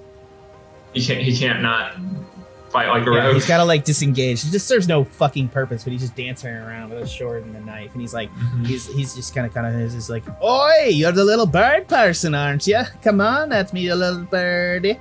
Let's get a little pheasant. Who's a little chicken? Chicken. Nice. He does like the Joe Nice. Blues chicken dance. Yeah. It's funny. Anyways, I thought it was funny. I'm sure you don't find it funny. Anyways, that's I think that's their turn. Oh. Yeah. At the rear of the ship.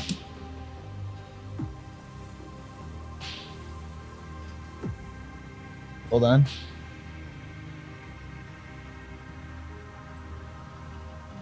The mage flies back and lands on the rear of the ship. What? What mage? The mage that Tanner threw into the void. He managed to recast fly and fly back up. Bullshit. Oh, fucking wizards. It's okay. You got I think this is the start of this is Round round 9. 9. So Tanner took him out for like 6 rounds of combat. So that's 6 rounds of combat that you didn't have 5th level spells in play. So I all around solid job, Tanner.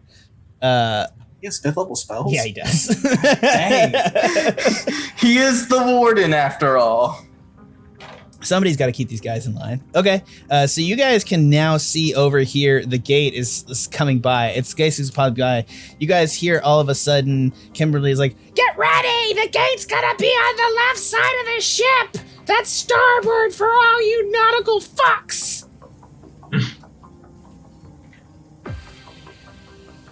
Cool. How do we get ready? Yeah, what are we jumping in this thing? Get on the starboard nacelle, and we'll have to jump into the portal. So we have to get onto the left thing. All right. Cool. Okay, it's Ash's turn. Alright. Scree is all kind of fucked right now. Yeah. Well, I can move pretty quick, but fuck this blimp, Alright. basically. I'm gonna look to Chuck. I'm like, Chuck, can you get those guys? Can you take them out? Can you? No! You go. You have the pow pow pow. And you have to smash, smash, smash! Actually, What I'm gonna do is I'm gonna cast haste on Chuck. All right. Can you grab Lord Venom? Because we have to get all of us over there. I can get these guys if they're gonna attack us, but if I carry this guy, I don't think I can defend us. Gotcha. Yeah, so I'll cast haste on Chuck, and then I guess I'll push him over the blimp side, hoping he lands on the left side. go ahead. So you can just drag him along the deck. But remember, the blimp is difficult terrain now. Okay, so dragging's half speed, difficult terrain's half speed, so everything's 15 a square. Yeah. Alright. So I have 30 movements. I'm gonna drag him here. Got it. You manage it.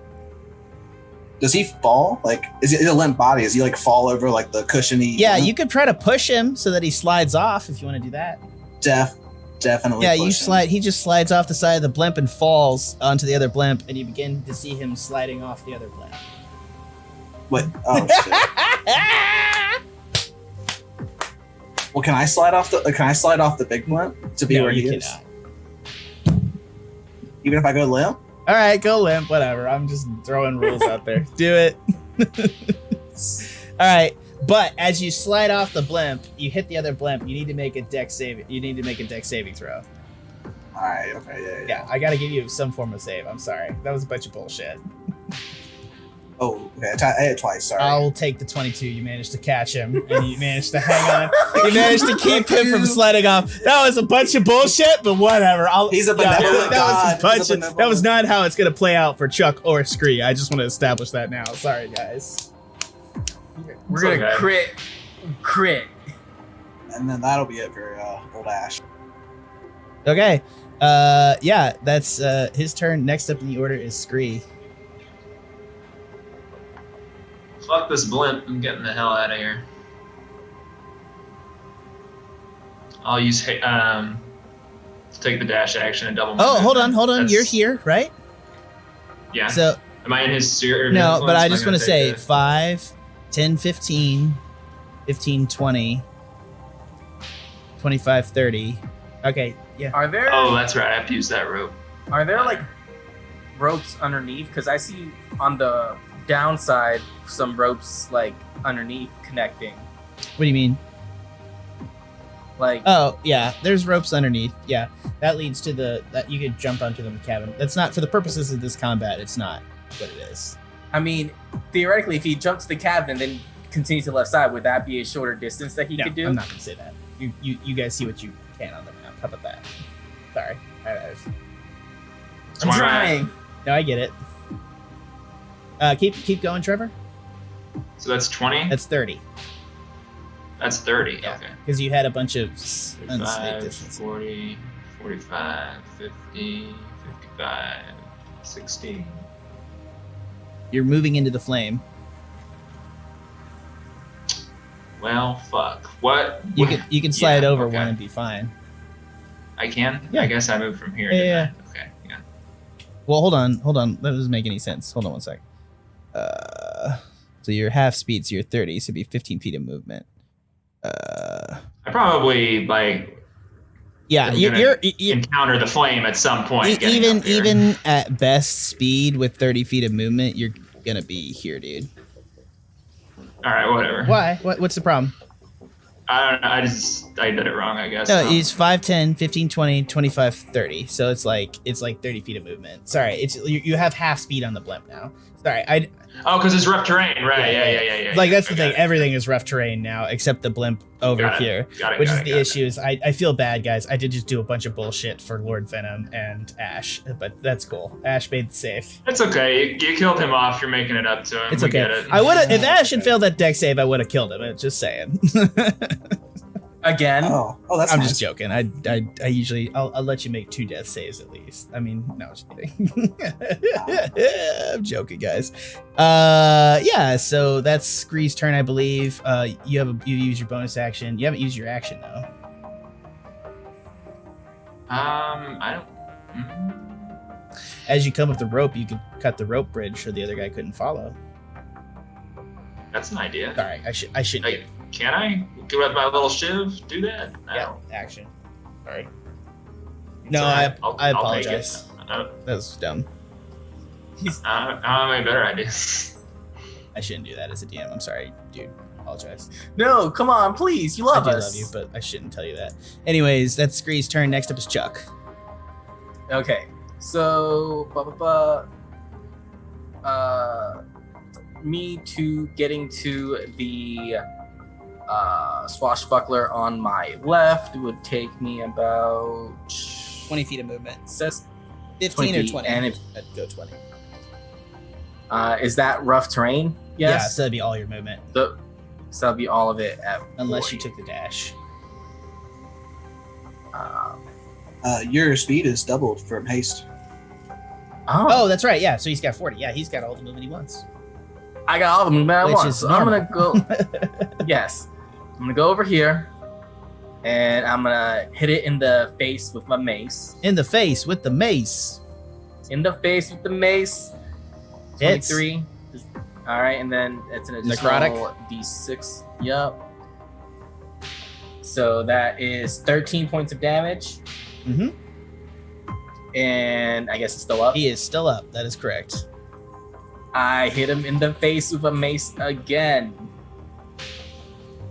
15. Does that hit? 15 will not hit. Fucker. Yeah, so he's still up. He's finally bloodied. That one is bloodied. Alright. You have that extra additional attack too. He did. That he was my missed it. second attack. Yeah. Oh, but from haste you get another one. Oh, that's right. You get a whole nother Oh! action. You get 2 more attacks. Oh, wizard buddy. Haste Oh, is beast. I forget oh. that. Haste is a great spell. That one misses. Please don't miss with your other hits. That hits with your horns. All right, 21, and that's 10. And then I guess I'll do that and shove him like 5 feet away. You don't from get me. to shove him unless it's Goring Rush, I thought. Let me. I don't think you do get that. I think. No, that's hammering horns. I immediately have to hit a creature with a melee attack as part of an No, action immediately if you hit a creature with a melee attack as part of the action, you can use a bonus action to attempt to shove it. So as long as you don't use your bonus action. Man, I don't think I can use my bonus action. Did you use your bonus action for something? No. Oh, then do it. I shove him. Go ahead. What's his All right, save? Yeah. The strength saving throw.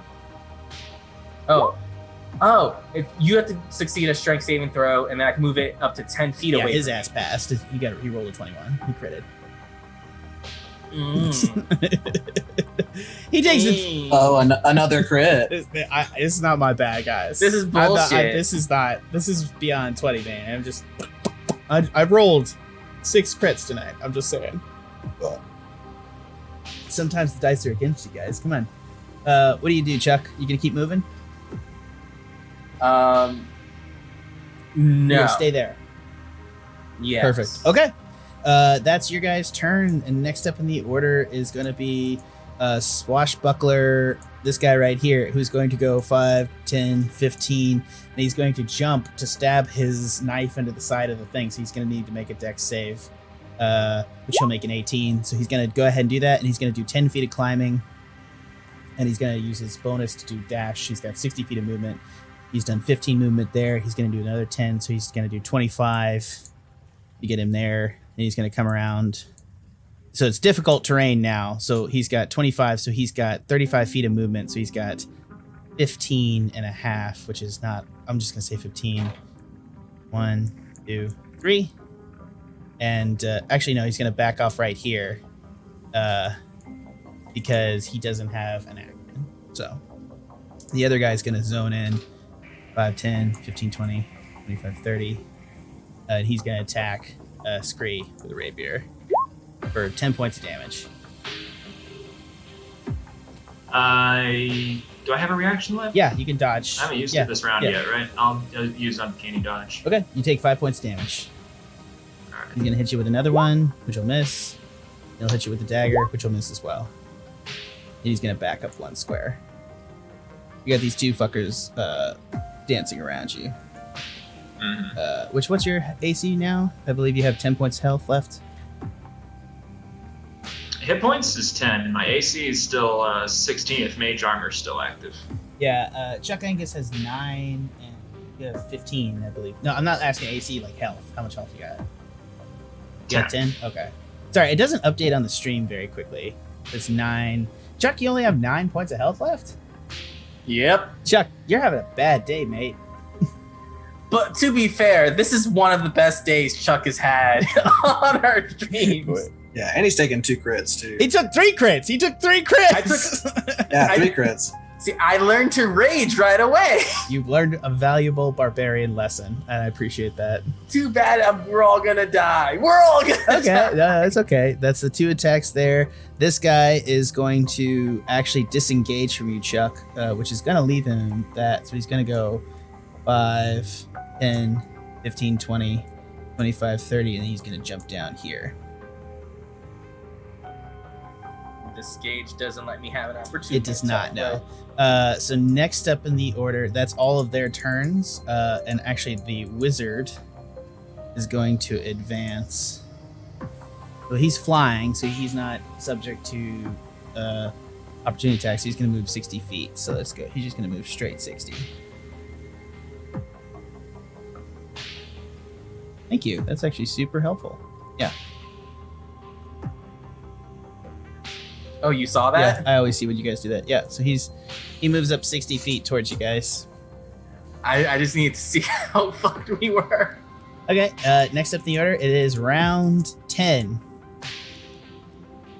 Oof, all right. So the portal is now open beside you guys at the tip right here. So it is the portal, and you hear Kimberly from below, "Come on, everybody!" And you see that Kimberly and them are moving out onto the flanks of the ship, and they're crawling up a rope, and they're going to, one by one, jump through the portal. Kimberly, Bag of Nails, Gal-El, and what's his face?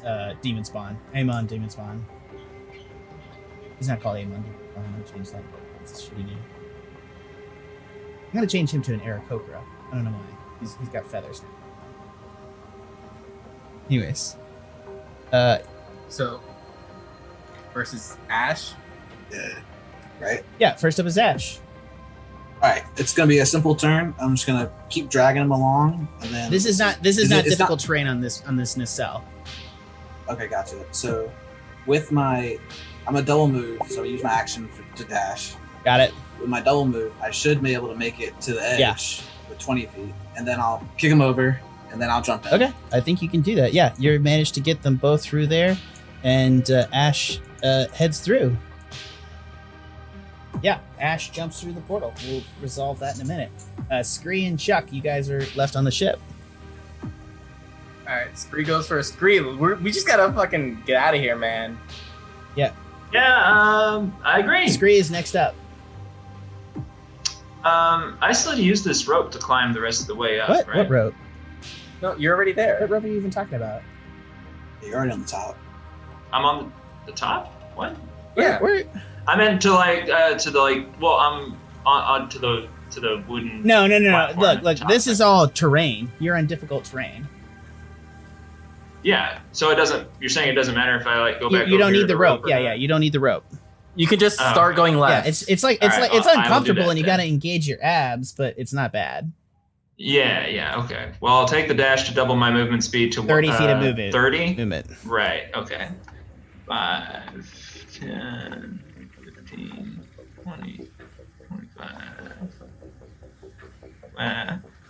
25. I would move. You can free out. Yeah, I was 30. about to say out of the flyer. There you go. Okay.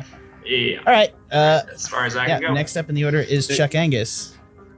Okay, I still have haste on me, so I have twice speed, correct? Yeah. That is correct. So I want to go over to 10 feet of movement to him. So it'll be Just- it'll be double movement to get there. So it'll be 5. Yeah. No, actually, yeah. It'll be 10 feet of movement. Yeah. Yeah. Okay. Now. Okay. I want to pick him up and put him over my shoulder. I'm just going to Do carry it. Are you resisting Scree? No. Okay. Now, let's see, what's my distance from here to the portal is 60. I'm still within my full haste given range. 80 so. feet. So you move 10 feet. But remember, so you got double movement here. So let's. All right. Can I use my dash action and just double that? Oh, well. Can you dash? What happens when you dash and you have haste active? It's double. Like you use the same movement speed for the dash. So he has 160 feet of dash. Haste. What's your speed normally? 40. 40. So then, yeah, it'd be 80 feet for one move, and then 160 for the dash move as well. Yeah, I think he could just pick up Scree and just run down to the portal. I'm gonna do that. So how do you have me under your arm? Because I think I'm gonna scramble up to No, I was gonna put you over my shoulder. If you want to climb and be my little Yoda backpack, that's all on you. Can I do that and grab hold of your horns and just? Oh my god! All right, Grab a all right. Yeah. Let's go. All right, come on. Let's go full. Just to hold on, just in the interest of Grab me staying by on. the horns. Ashe, I'm more than happy to let you describe this, but I'm ready to describe the situation if you are. What's this? Wait, just jumping out of the Ashe? portal? No, sorry, Chuck. My bad, Chuck. If you're ready to, let me roll. go Let your for it. DM roll. Go for Okay. it. So, Chuck Angus, showing some form of loyalty after he's killed hundreds of people and thrown people to their death, runs over to Scree, having his thief and prison friend camaraderie, picks Scree up, throws him onto the horns like little baby Yoda, who wraps his feathery hands around this dude's horns, and then with the supernatural power that Ashe has granted him, allowing him to move at double speed, Chuck just puts his horns to the ground with Scree on top of him and then like a bull ready to charge, peels out the fucking side of this thing, just stamping his hoofs that are popping through the balloon as he goes. Like even if his hoofs are just like going in, it's like moving through incredibly deep sand, and he's just going. He's just high stepping over this balloon, jumping down onto the other balloon, catching over the ropes, and just kind of, you see him, his whole body is moving, but like it's his forward motion as he's going through it. He's slowly falling forward. He's gonna dump forward, but you don't know when it's gonna happen. Scree, you feel very insecure on top of him, and all of a sudden you see from the back, you see the mage as he flies around. He triggers a fireball, firing it into the blimp, triggering the final explosion as the blimp ignites behind you, and the massive fireball explodes, killing both of the washbucklers on board as he tries to fly towards the portal. No, don't leave me in here! And the ship explodes as Chuck Angus makes one final leap into the portal. Massive fireball behind him as Scree rides with the wind in his feathers. He feels like he can finally fly as you fly through the portal. As we're flying, since the warden was saying, "Don't leave me here," can I try and like? I assume you both flip him off. Like, death be. I should have been warned. Death be damned. Fuck you. Like that's like as you fly through the portal. So let's go ahead and talk about what happens here. Okay. Do you want to take a Hold on. pause? I got this real quick. You fall through a green portal. Your skull feels like it's going to crack open as images flash before your eyes. Attempting a book wrapped in human skin, a crying Minotaur child, and a drow standing over you with a syringe full of green liquid all flashes through you guys' minds. You pass through the void and exit into bright sunshine and cool, crisp air. As you fall onto the wooden deck of another airship. Oh my god. Airships. I like airships, yes. That is the thing. Yeah. Yeah, I knew that. How did you figure it out? You pass through the void onto the exit into a bright sunshine and cool, crisp air as you fall onto the wooden deck of another skyship. There! Toss the gate now! Kimberly shouts. You look overhead to see the gate from the Kamaclaval's town square suspended overhead by ropes. A kobold cuts on the deck, cuts one of the lines, causing the gate to arc over the side, and as it flies over and plummets towards distant mountains, you see the head of the warden pop out and start screaming as the portal collapses, cutting him in half. You see his head fly off and things. Congratulations, you find yourself on the deck of an airship. It has I'll explain that in a bit, but we're gonna go take a break. Congratulations, guys, you're now level 6. Oh yeah! Nice. I made you work for that level 6. Seriously. We had to have like a Toy Story moment. All right, guys, I think that we are going to just take a quick break here, and I think that it is 9 o'clock now. I think we'll come back at 9:15. So from everyone here, hold on, let me just get this set. Yeah, I think we're going to come back at 9. Hold on. 15. Resume. I don't know how to spell. I think it said resume. Okay, anyways, keep staying in, guys. Remember, always check out our stuff at penandpaperpod. You can go check out all the stuff. I'm going to start posting all of our maps from the Void Prison arc. There, you can check out all that information. You can also check us out at Tuscan Shed PD Network. Go check out theirs. Head on over there, post some comments. We enjoy streaming with you guys, so make sure to post more comments in the stream. Lets us know you're there, and we appreciate it. From everyone here, we're just going to be back in 15 minutes, so I don't know why I'm wrapping up. But thanks for listening. Give us 15 minutes to turn on our air conditioner. Yeah, thanks for I already reminding me. turned mine Yeah, on. no shit. Yeah. It's hot. All right, we're off. Whoop. All right, and welcome back to the Pen and Paper Pod. We're back, and now you guys are back in the cabin of a new strange ship. And let me put our new music on real quick if I can get that to work. Oh, do we hit play now? What do you mean, play on what? On our end? No, I You told us to get this set up. set up for what? The music. That was last round. That was just for like the fight. Yeah, there's My bad. I lost ambiance. Yeah, no. that was all like that was behind the scenes production. Yeah, that's all. I can't believe we talked about this. Oh my god. Anyways, yeah. So you guys are on the deck of an airship. Let me go ahead and describe kind of what happens. So you fall through this portal onto the deck of this ship. Congratulations, you find yourself on the deck of an airship. It has 3 cores of blue sky stone along the deck, held together with bands of metal that seem to be electrifying the substance. 4 great propellers, fans puff and whir, making a loud racket. On the aft castle sits the mind flayer Zelix, standing proudly with his hands behind his back, his face tentacles moving the ship's wheel and levers.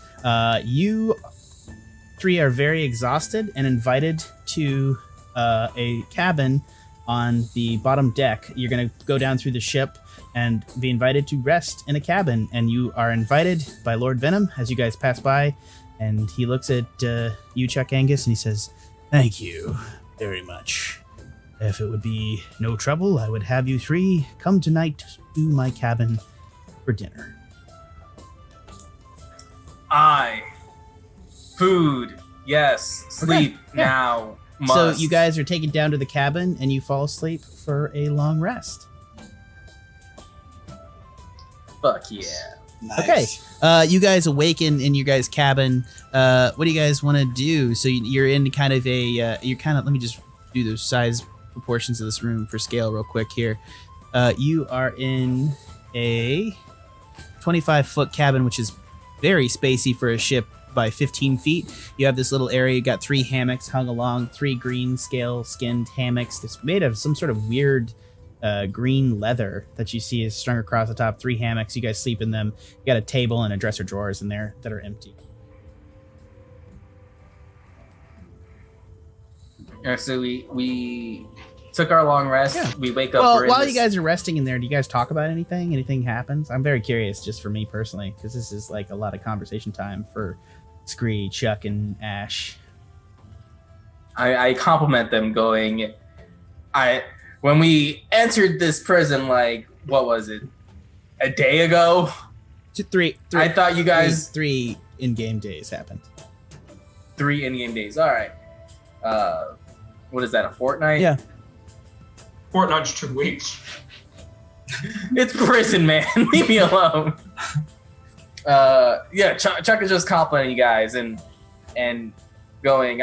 You guys seemed very pathetic. The bird always seemed wily. I remember him climbing the ropes and laughing, but that's a fire that I misdiagnosed. I've seen him killing gut people in front of my face multiple times now, and I have nothing but the utmost respect for you. Wizard man, you have some good magic. And that's the nicest I could be, because you didn't show any real physical prowess or anything. That's the nicest I carried Lord Venom. Yeah. You dragged him, per se, but you did things, and your magic's amazing. I was about to say, just from the outside perspective, he stunned the major villain and hit Lord Villain to the thing and managed your escape by casting haste on you. So I just... Yes, but did he kill anyone? From a DM's perspective, the person that just fucked up my encounter was Tanner. No, I know. Chuck, I shot a guy. I got shot with a firebolt. It went pew, and then I hit him, and then I killed him. As a player, Tanner, you the MVP. You the best. Like, homie, I got you. But as Chuck Angus, I know. I'm teasing you. I'm just reiterating. You have great spells. You have great magic. But magic equals knowledge, and knowledge equals nerds. And you could do a couple squats. It wouldn't hurt. Well, hold on. I've never studied magic in my life. I don't know what you're talking about with a nerd. So you're a natural nerd. Well, honestly, Chuck, I didn't think we were gonna make it. Scree, I don't even know where you went that whole fight. Obviously, he was killing random people, keeping us safe. We handled what we handled, because Scree handled the rest.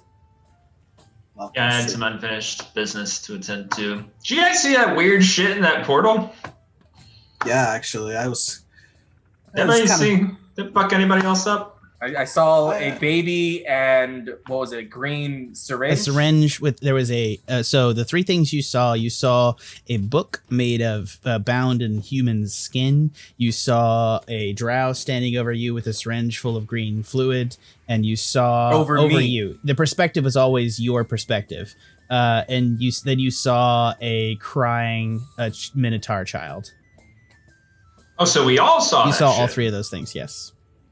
Through a first-person perspective. Correct. So we saw a book, and what distinguishes it as human skin? You don't know. You just know intrinsically that it's human-bound skin. Necromonicon. There's like some human teeth Got in it. the making of it, so definitely use some of the soft palate of the mouth in it.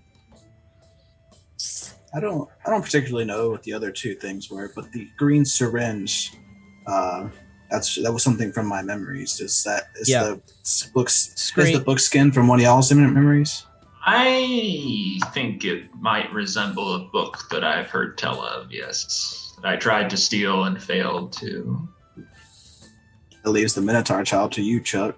I mean, I have many a bastards out there that I am on a quest to go prep for our fraternal child battle to the death at 18. It's a long backstory. We got time. We're in the middle. We just escaped prison together. All right, should I info dump them my backstory? It's fine. You don't have to right now. If you want to, Chuck, I mean, it's up to you. I mean, it explains why I don't like elves so much. They use their fancy magic to charm and glamour me into things I really didn't want to do because I'm a warrior, but like whatever. Resulted pretty much in me being a piece of meat to these elves, and being a piece of meat to these elves, I have sired many a bastards. And once I came to my senses, I'm on a killing spree. I'm killing these elves, which is why I went to jail. But I'm also firing You guys these hear a bastards. knock at your door. Who is it? Hello, good lords. I am the Koblock Yuckamuck. It is a pleasure to have you on aboard the Bangarang. Bangarang. Bangarang. Really? Okay. Our lord was not present on the ship. He insisted that it be called the Vindicti, so he renamed it while he was in prison to the Bangarang. We hope to keep that name, and we, the kobolds, would appreciate you guys suggesting he keep the name. All right, so the ship's the The banger. Bangarang. Yeah. All I right. guess that's the least we can do. Yes, thank you very much. I appreciate it. Thank you for saving our Lord Venom. I mean, it was a two-way street. We're here. We're not there. It was no trouble at all. Lord Venom requests your presence for dinner. It has been 8 hours now, and you guys look famished. Please head on up to the Orlop deck. Well, this is the Orlop deck. Ooh. Head on up to the aft castle for dinner. Ass castle? Aft castle. Aft, as in the back of the ship. The castle on the back of the ship. All right, what's for dinner? I don't know. I think they got fish. I mean, it's always fish. We're on a boat. I don't know. It's. It's a sky I like ship, though. fish. Is it sky Yeah. fish? Flying fish. I'm a kobold. I eat my own feces. Like, what do you want from me? Do kobolds eat their own feces? A little too much information. Fascinating. I my don't friend. know. Like, it doesn't really we don't want to do it. It doesn't really give us nutrients. Like, because you leach it out. You just double leach it. It's like a process. Is it? No, it's not good. It's your own feces. I'm just questioning why you'd eat it then. I mean, some Anyway. people shit out roses. It I is guess. true that the mistress, Lady Kimberly, would not allow us to eat our own feces. She's a smart lady. She- All right, to the She's a smooth. little bit of a fish. prude. I understand. I didn't say that. Fish. All right, you guys come out onto the deck. You see this main area. There's like a hallway, and there's like a bathroom across the hall with like there's like a little privy with two seats next to each other. Which is the weirdest privy that you've ever seen, because you imagine there's we can be bow yeah, brothers. you literally Who there's like partners? it's like a really tight double privy, which I'm just realizing this is like not me. This is like a thing that like Roll20 assets that I bought. It's two DM assets that I bought, and one of them includes this like double privy thing. And I'm like, that DMs. literally means that like you're gonna sit down at a privy next to a guy, touch ass cheeks together, and shit. And I'm just sort of like, there's no divider. I'm just saying, I just recognize that is the craziest thing I think I've ever seen. Dude, Bow brothers, poo partners, crap cousins. God, you had those Dookie loaded. dudes. What the fuck? I have a very great bonding story of me and like 3 friends all taking a crap simultaneously in a public bathroom, like chatting as we're taking a crap, you know, shooting the shit, ha ha ha, and then having someone enter the bathroom, hear our conversation, and then just leave. It was You great. guys see in the deck that in the center of the deck, these cores of Skyrock run all the way down through the middle of the ship. The Skyrock, which is normally white that you guys saw before, that you still have some Skyrock on you, is glowing blue with the bands of metal around it that seems to be running electricity through the Skyrock. In the far corner, you see a door to another cabin with green smoke drifting out of it. What's that green smoke? That is Lord Zelix's quarters. I would not recommend going in there. Why? Okay. Makes Because sense. he is a mind flayer and he is liable to eat your brain, as he has several of the crew. He also has his children in our brains. So Yeah. Oh, let's not I did toss not him. know. Are you going to go through Seraphimosis? What is hope not. Seraphimosis? Seramorphosis is where the mind flayer's young burrow into the brain and consume your minds and then change your bodies into new mind flayers. Maybe. How long does that usually take? It could be a process, but typically the mind flayers render the victims, or I suppose you're not victims, you're sacrifices. What is the return? I don't want to use the word retarded. That's not an appropriate room, but they do remove all your memories and mind from your brain before it consumes you. They kind of lobotomize Yeah, us. lobotomy. That still seems inappropriate, but a word for this sort of situation, but still, yeah, they remove the essentialness of you and then allow the insects to eat their brains. You have them in you? That's awesome. I look forward to having 3 more mind flayers on here. Please don't eat me when you become mind flayers. Don't piss me off then. This is kind of concerning. It is very concerning, but we got to go with the flow right now, man. We are on this ship. Everyone is against us. We You only trust each other? Yeah, I gotcha. Yeah, don't rock the boat. Don't rock the boat, It's baby. a literal boat! You're very funny. I like you, Mr. Minotaur, man. Finally, That's the someone first. gets me. Yep. My name's Yuckamuk. Remember it.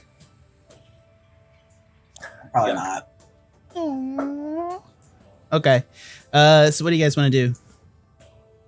Guess we're going to Hey, dinner. Yeah. You guys come up on the main deck. You see a cabin open right there, and the cabin door opens for 2 seconds, and you see inside the room, you see Ammon, Devil Spawn, Bag of Nails, and Galel, Bear Killer, your 3 prison companions that were Kimberly's mercenaries, immediately close the door. They got their own little cabin open.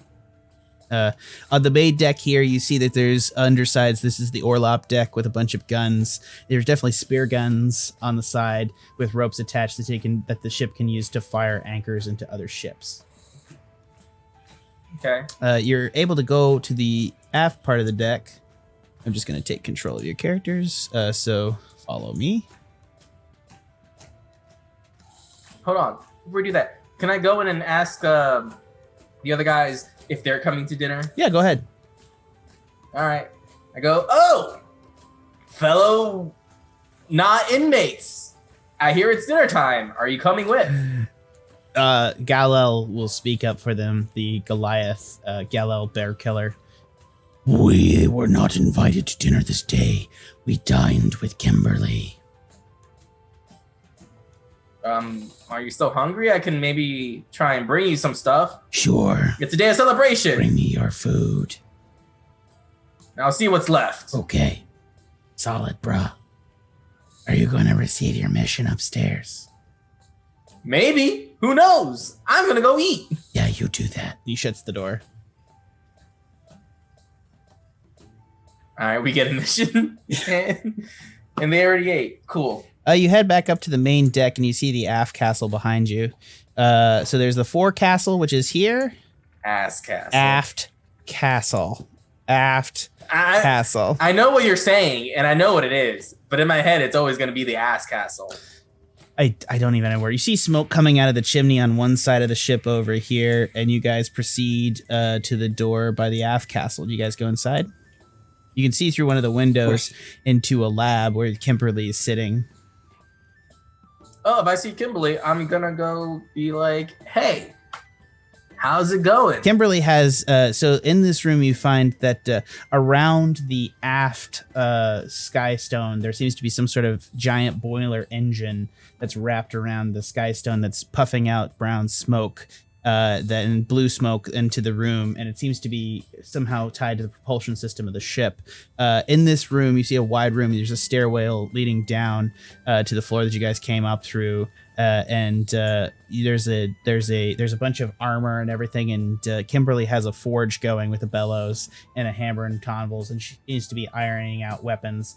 And she's like, "Oh, I'll stop for right now. You guys are coming up for dinner? Yeah, Lord Venom is expecting you."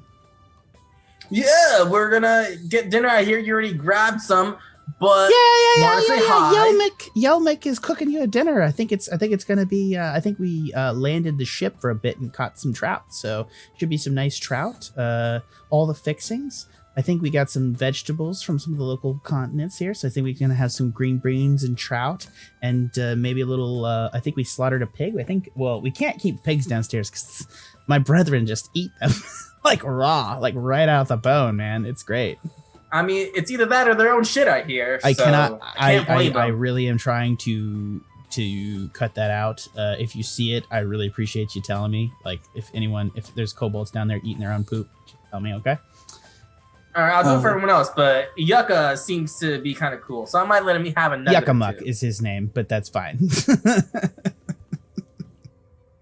So, Kimberly, who is this Lord Venom person anyway? Like, why is he so important? He is welcome to the organization, I guess. This is the, technically we call ourselves the Demon Army Remnant. We're the leftover organization core to the Demon Army that was defeated 10 years ago by the Kingfisher Knights. And yeah, we work here for the prosperity of the Axis races named in the Treaty of Grumman. So we're just trying to make the world a better place by killing good people. Good is a relative term. Yeah, well, it definitely doesn't apply to any of you guys. Yeah, that said, so what are you doing here? I see you're making weapons. Is this a smithery? This is the smithery. It's right outside the door. That door back there is Lord Venom's chamber. Lord Venom was a general in the old army. He was really close to the Demon King Bargul. Bargul. Do we know who that is? The Demon King is Bargul.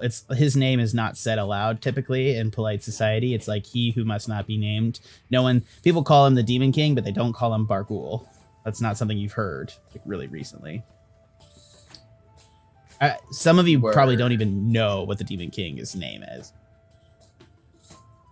This guy's a pretty big deal. Yeah, he was killed 10 years ago, unfortunately. But Lord Venom was a really close confidant. They were really, really, really, really close. Were they lovers? Were they? I don't know. I mean, if they were really close, we'll just ask them. Yeah, we'll both have dinner. We'll catch up. We'll get can good. I make a strong suggestion that you not ask? We just saved his life. That is rude, though. It's pretty rude, and also like his lover would be dead 10 years ago. I'm just saying, like, if he was like the Demon King's lover and stuff, like. Holy shit, man. Don't bring up like old wounds. Well, we can feign ignorance if that happens. We didn't know that was all right, cool. I mean, he's a dangerous person. Situation on the blimp besides. So, I mean, if he tells me to, I'll kill you guys. I'm just saying. I mean, I'm pretty sure we're going to die anyway as I point to my head. Oh, yeah. Well, I'm sure he's got a fix for that. Why don't you go talk to him? Yeah, we'll do it then. Okay. A knock on All right, the door. you guys proceed. The door opens into the next room as you guys knock on it. Yeah, I got some description here. A well-appointed cabin. Ooh, tiger skin rug. Yeah, a well-appointed cabin sits on the other side of the door with wide bay windows, 5 of which have fogged over, and shadow figures are in the bay windows. So there's kind of like 5 giant bay window screens, and these shadow figures are just in the middle of the room. Lord Venom stands in the middle of the cabin discussing with them, his back turned. He is now more cared for. He is wearing knee breeches and stockings on one leg, where his missing leg was. He now has a mechanical peg that appears to have some sort of jointed movement to it. He wears a suit waistcoat and a smoking jacket. His entire ensemble is a dark green that matches his viridian eye.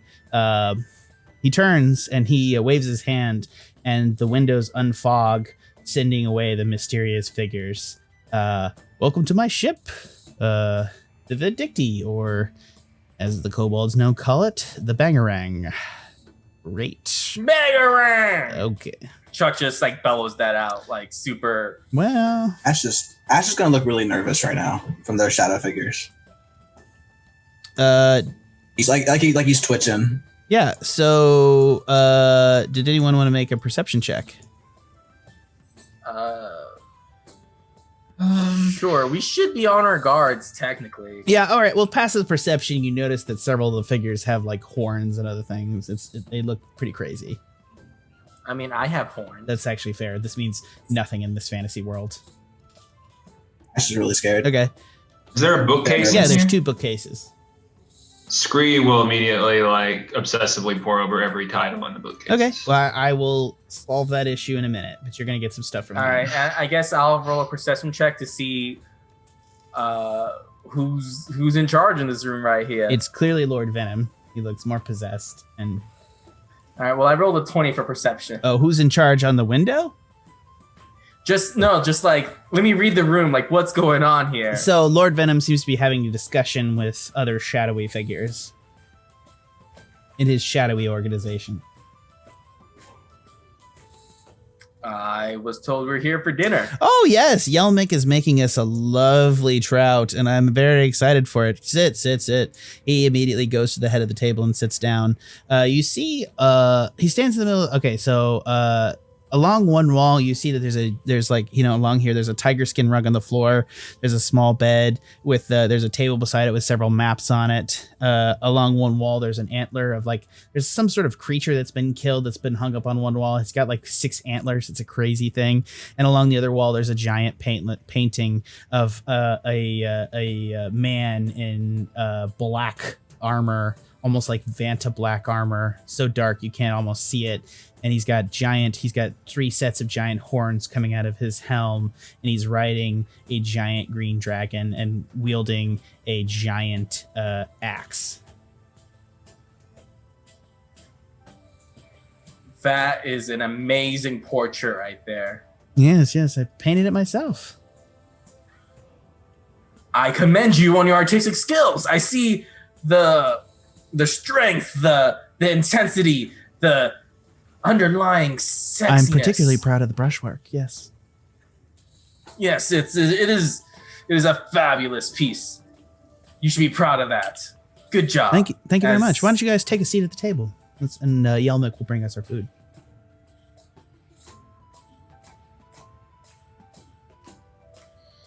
See. I'm gonna very nervously. Ashe is not into the situation, is he?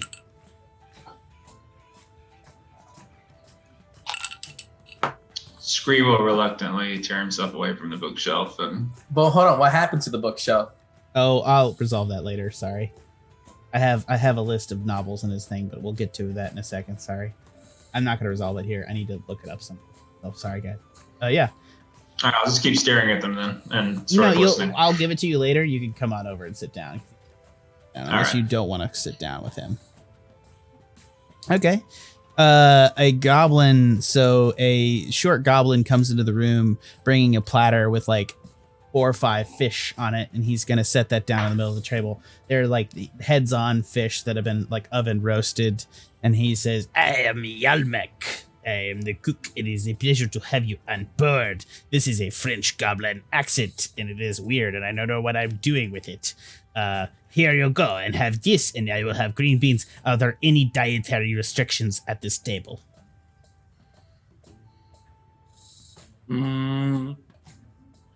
No, just feed me. I know that Seymour. certain Minotaurs refuse to eat beef because they see them as their kindred. I'm just joking. That's not a real thing. Fucking with you. He opens his mouth. I was gonna say, like, I mean, food He's is missing food. all of his bottom teeth except for like the 2 canines. It's weird. Aw. Yelmic steps away out of the room, and he's going to return several times over the next couple minutes with plates of green beans, rolls, lots of just fixings. He's got some sweet potato casserole. He's got in a hot dish. He's got some flan. It's a real weird mix there. He's got like a bowl of like onions and mixed vegetables, steamed vegetables. Yeah, a lot of veggies, a lot of different stuff. Kind of got, he's got like a thing of mashed potatoes in there too. 2 different carbs. It seems like a really weird mix of whatever they got on board.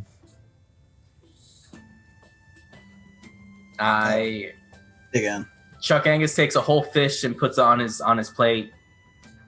Yeah. Lord Venom grabs the biggest fish and puts it on his plate. So I take the second biggest fish and put it on my And plate. he just like stabs it in, drags it back. He's like, "Oh, thank you." Yeah. So it's a pleasure to have you guys on board, and I believe I owe you my life.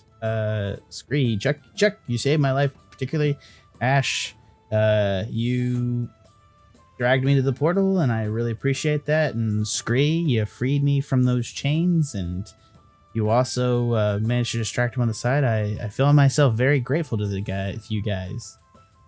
Yeah, thank you very much. I will point out that Ashe also debilitated the warden wizard, and Scree beautifully murdered at least one, if not half a dozen of those people attacking us. Oh yeah. No, I watched him. Excellent knife work. Good form. Well done. We'll have to get you some good blades. I'm just saying. Especially if they're shiny. Oh, good. Yeah. Well, if you like shiny things, just stay aboard. I guess what I invited you here tonight, gentlemen, is to talk about some business opportunities that we could invest with you. So I wanted to talk to you guys about what your immediate plans for the future are. My immediate plan for the future is to try not to get overtaken by this worm in my head. You already know about that. Yeah, I apologize. I mean, I understand certain precautions have to be made in certain situations. Yeah. I am grateful for your people's assistance in escaping that hellhole. But I would like to take this out. I do consider it even trade. However, I'm not aware of any way to remove a mind flayer or illithid tadpole from a brain. We can offer you locations that are far away where you can make dispensation for your last months, if that's any consolation. Make dispensation? Yeah, absolutely. If you, you probably have a month before it takes over, so you might as well just spend that time doing whatever you like before you become a mind flayer. Oh, you're saying you'll send us on a death honeymoon? Yeah, no thanks, not for me. Oh, we can't offer you some alternatives, but I hate to make this. I'd rather talk about your guys' future and possible payment structures that we can work towards, as opposed to saying that, because the fact of the matter is, I feel like it's even payment for getting you out of the prison that we unfortunately had to put those in your brains. I am sorry for that, but yeah, we would really enjoy you working for the DAR, if you don't mind. Dar.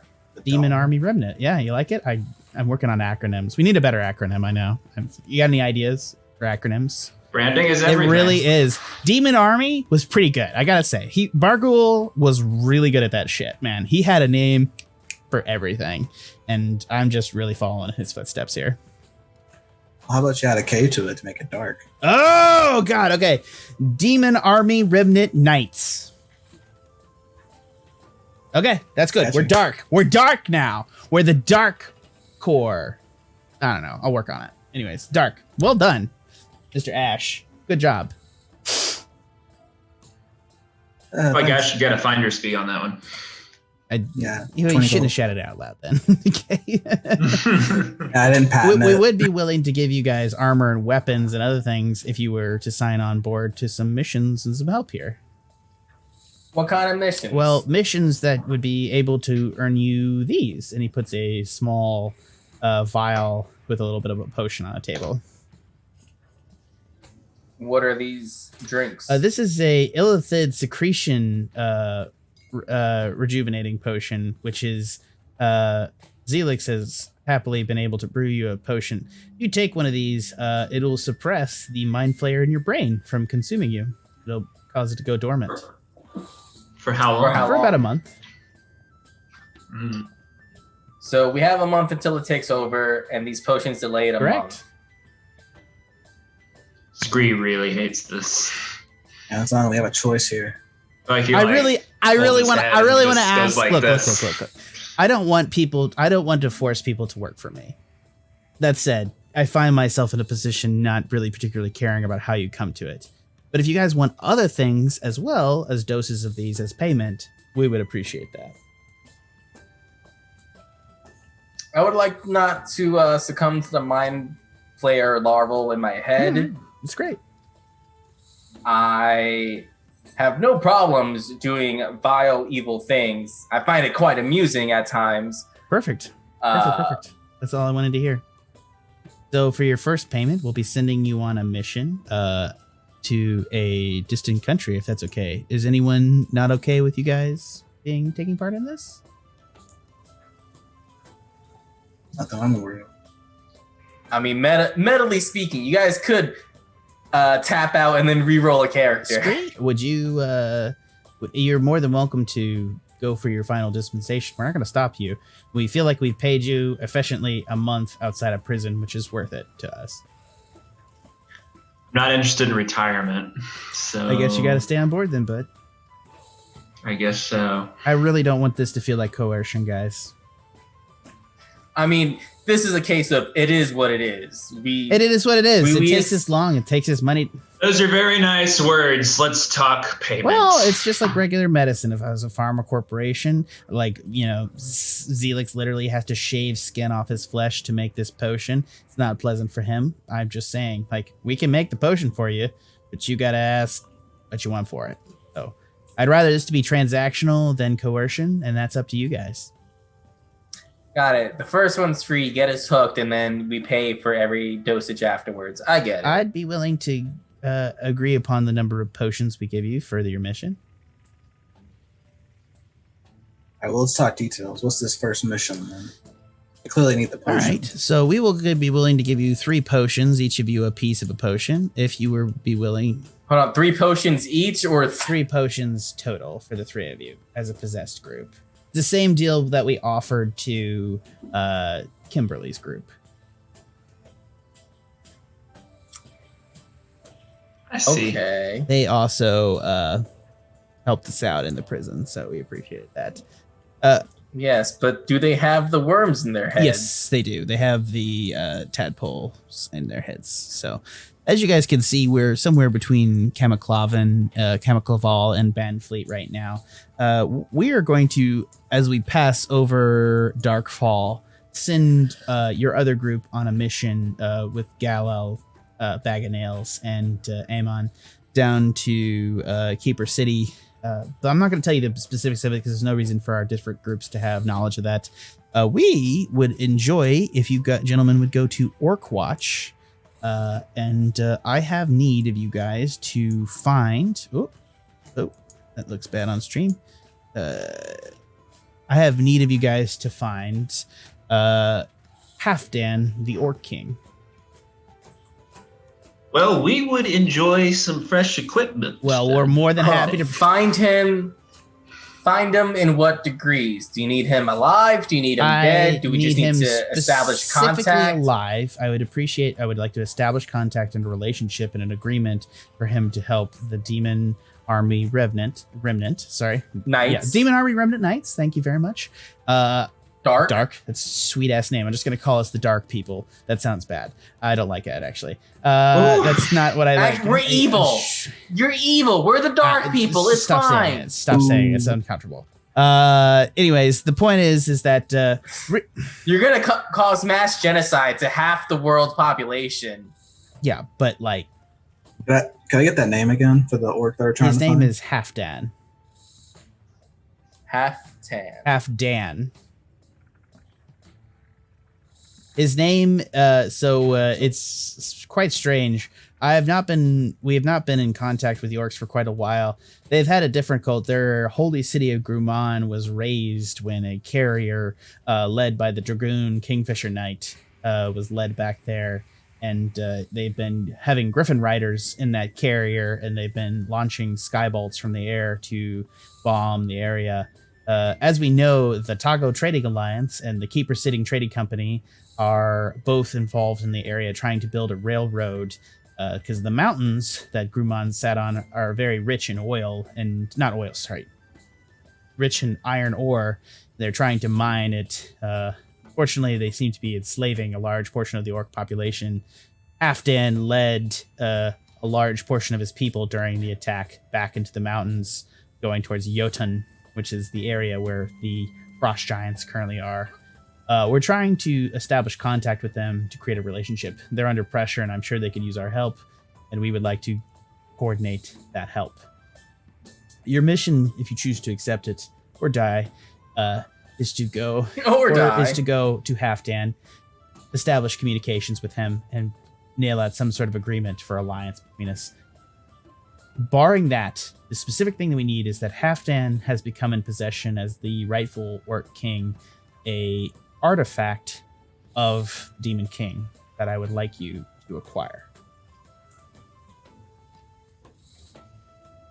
What's the artifact? I cannot tell you specifics. I'd rather it not be known if you were captured and tortured for the information. Then how can we look for it if we don't know? Tell what it Halfdan is? to give you the Demon King's artifact, and you should be able to find it. It is an object of immensely dark power. You will recognize it if you see it. I'm trusting you, Ashe. I believe you are the sorceress, one of these two. Yeah, I guess. Okay, all right. So in that case, I believe that you guys should go ahead and do that. What we're willing to provide you here is I'll have some magical items that I'll be able to string together to help you guys in your mission.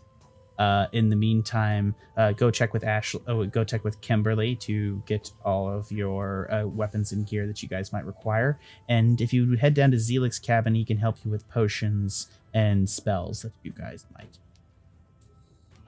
Yeah, also check with Yelmic. It should be about time for it to hatch. So as soon as that's ready, definitely go check that out. And yeah, I think we can get you guys all set up with some nice gear here. And welcome to Dark. You guys excited? Yeah, this is gonna be fun. Right? I think it's gonna be fun. I'm really excited. Yeah, I'm really excited to have you on board. Oh, what was that? In-game speak, or was that Jack? That was speaking? Sorry. I'm just, because I know I'm going to talk a lot for this character, I am having his voice be relatively close to mine. So yeah, he's just Sinister Jack essentially. Ha ha ha ha ha. No. So it was Jack. in speak. Okay. Fuck you. You're always sinister, sir. Appreciate that. I think. I'm not sure. On this map, where are we going to be starting landfall? Where are we going to be? We're going to have you do a half jump over over the lake over Orc Watch.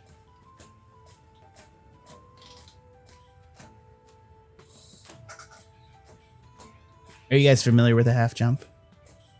No. High altitude, low feather fall.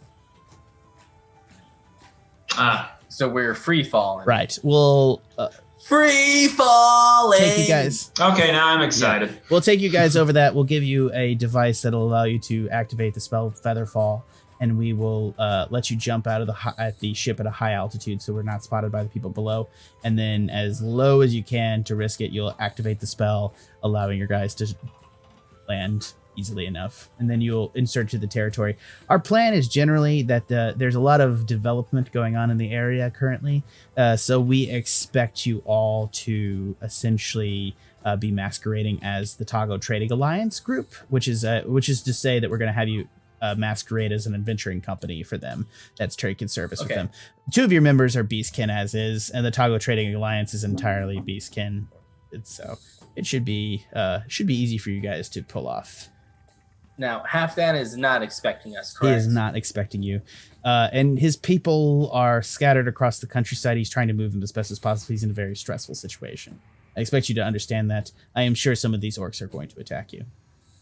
Now, is there like any type of safe word that if we approach him... Nothing has been established. I expect you. It'll be difficult. You'll have to make establishment. So when we ask him for the Demon King's artifact, he might not react well to that. I expect him to want some sort of exchange for it. Now, what can we offer him in exchange? I don't know without talking to you, and you'll always be. You're talking to me right now. Well, you'll always be able to contact us through Zelix if you say his name 3 times. But that doesn't. We can really abuse that. I mean, eventually, if we abuse it, he'll get pissed with us. So we have to pretty much parachute into enemy territory, disguise ourselves as... We'll provide the disguises. Okay, we still got to disguise ourselves as common folk, pretty much. No, not common folk. Where are you taking this from? All right, we're an adventuring group. Whatever, common folk. God. Keep going.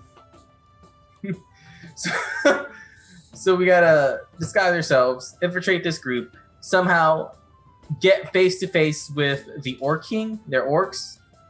Mm-hmm. Get face to face with the Orc King, who's already high stressed as it is.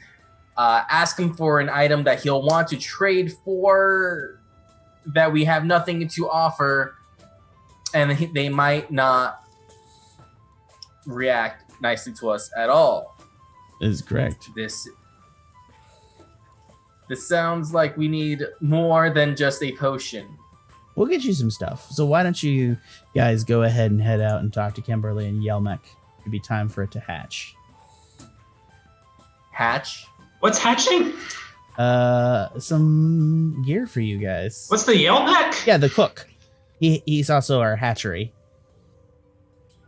You guys are hatching? Yeah, we're growing things here. This is a up and coming organization. Dark. This is you guys named us. All right. So if you get like a freebie potion for that. Okay, just get out of here. Good painting. I really want to see your other work. Okay, yeah, too late, Chuck. No, as we're leaving, I say that. Yeah, It's like, I know. all right. He's like too late. He's just like trying to get something out of him now. No, it was very good. Stop being disingenuous. I know I'm a bad artist. While all this commotion is happening, Scree's gonna like lift a book from the bookcase, hold on. to read for later. Disingenuous, sir. Disingenuous. What can I roll to convince this guy I'm really into his art and would just like to see his other work? Some roll persuasion. Persuasion? Yeah. Which is not going to be your thing. 17. Okay, yeah. Yeah, he's going to look at you. He's just going to be like, okay, yeah, I mean, okay. Well, I appreciate that. I'll show it to you if I pay anything out. Yeah, no, like the brushwork is impeccable. I really get the I was really sense. proud of it. I had to take I took a course like more than 10 years ago because I've been in prison for 10 years.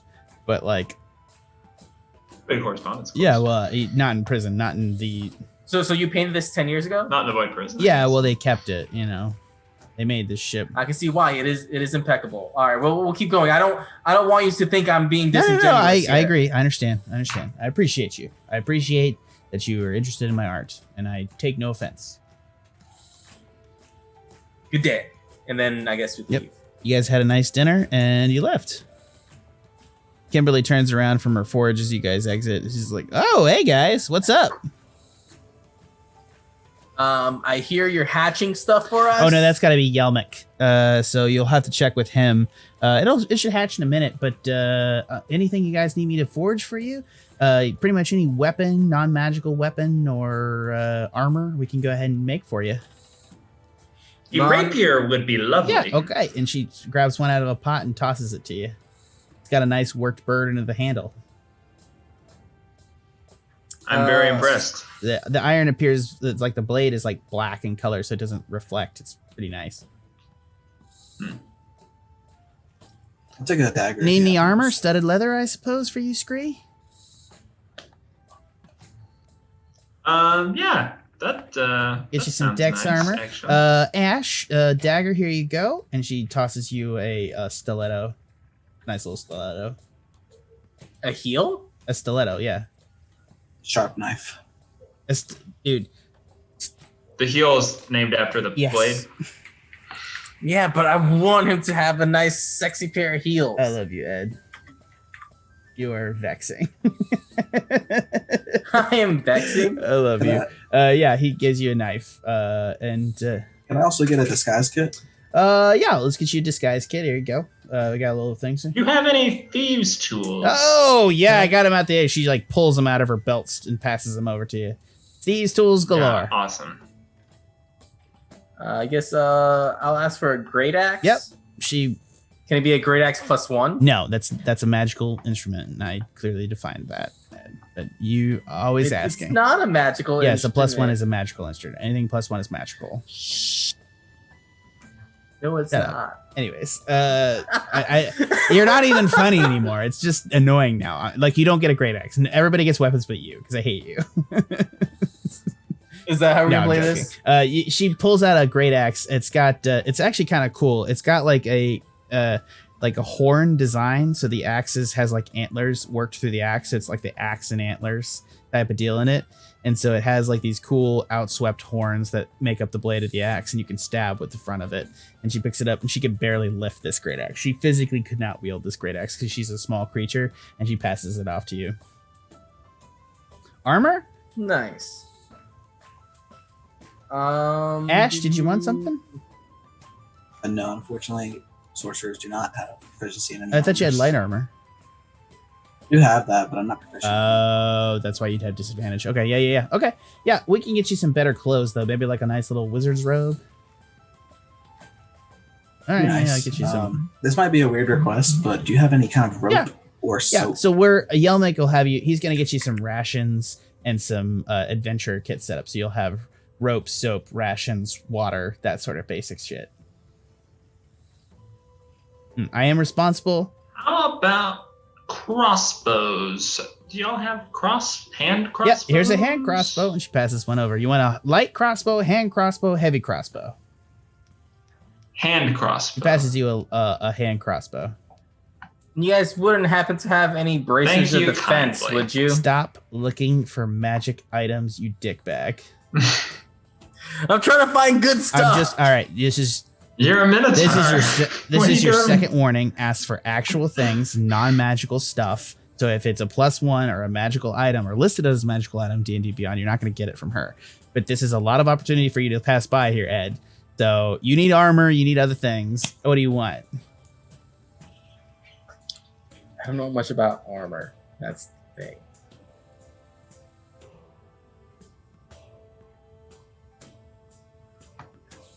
Kimberly, I have a Yes, question. sir.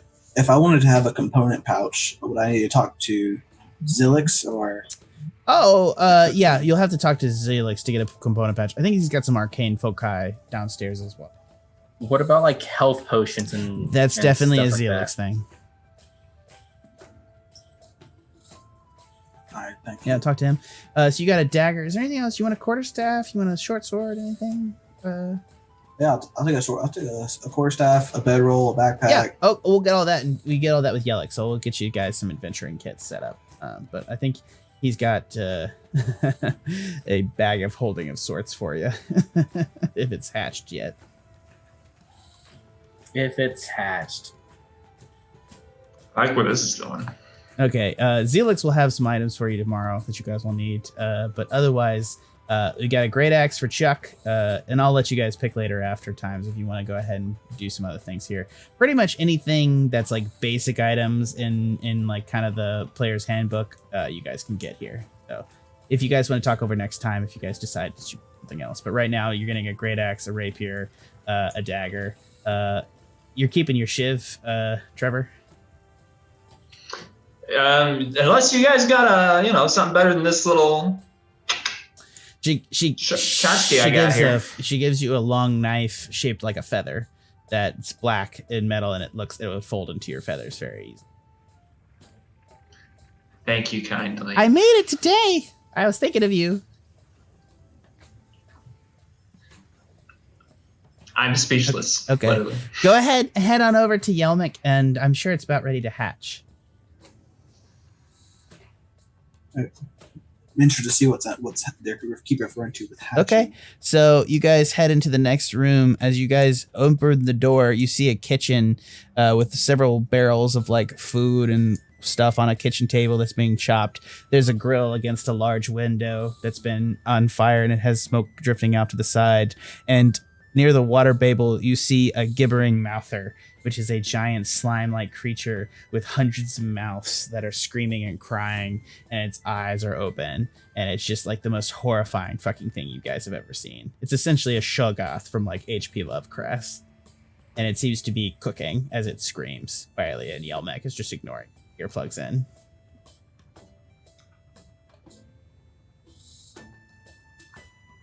It's innovative.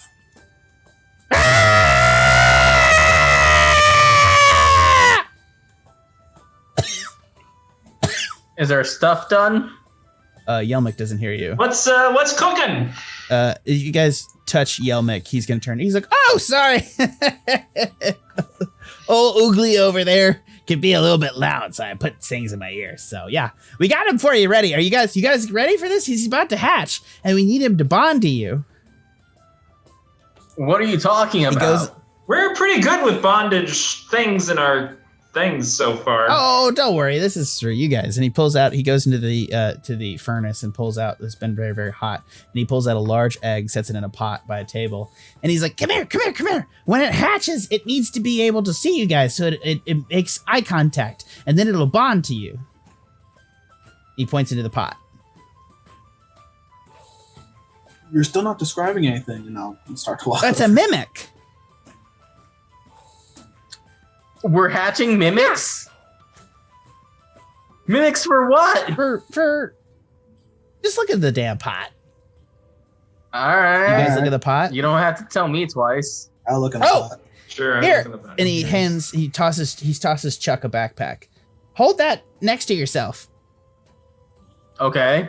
I hold it, I guess, in arm's length at base level. Yeah, you guys look into this pot as this egg is like rolling around the pot and cracking, and you hold up your face, you see that you're holding a backpack, and it cracks open, and all of a sudden like just liquid like fresh, like, so it's literally like liquid like flesh pours out of the pot, and it just seems to be, as this egg bursts apart, it's just like an amalgamation of creatures inside, like chickens and fish and like porpoises and cows and other things. It's just like it just morphs between different forms and predispositions and things, and finally you see like 100 eyes pop up on the surface of it as it makes eye contact with each of you in turn, or simultaneously in the case of something with 100 eyes, and then all of a sudden it takes the form of a backpack.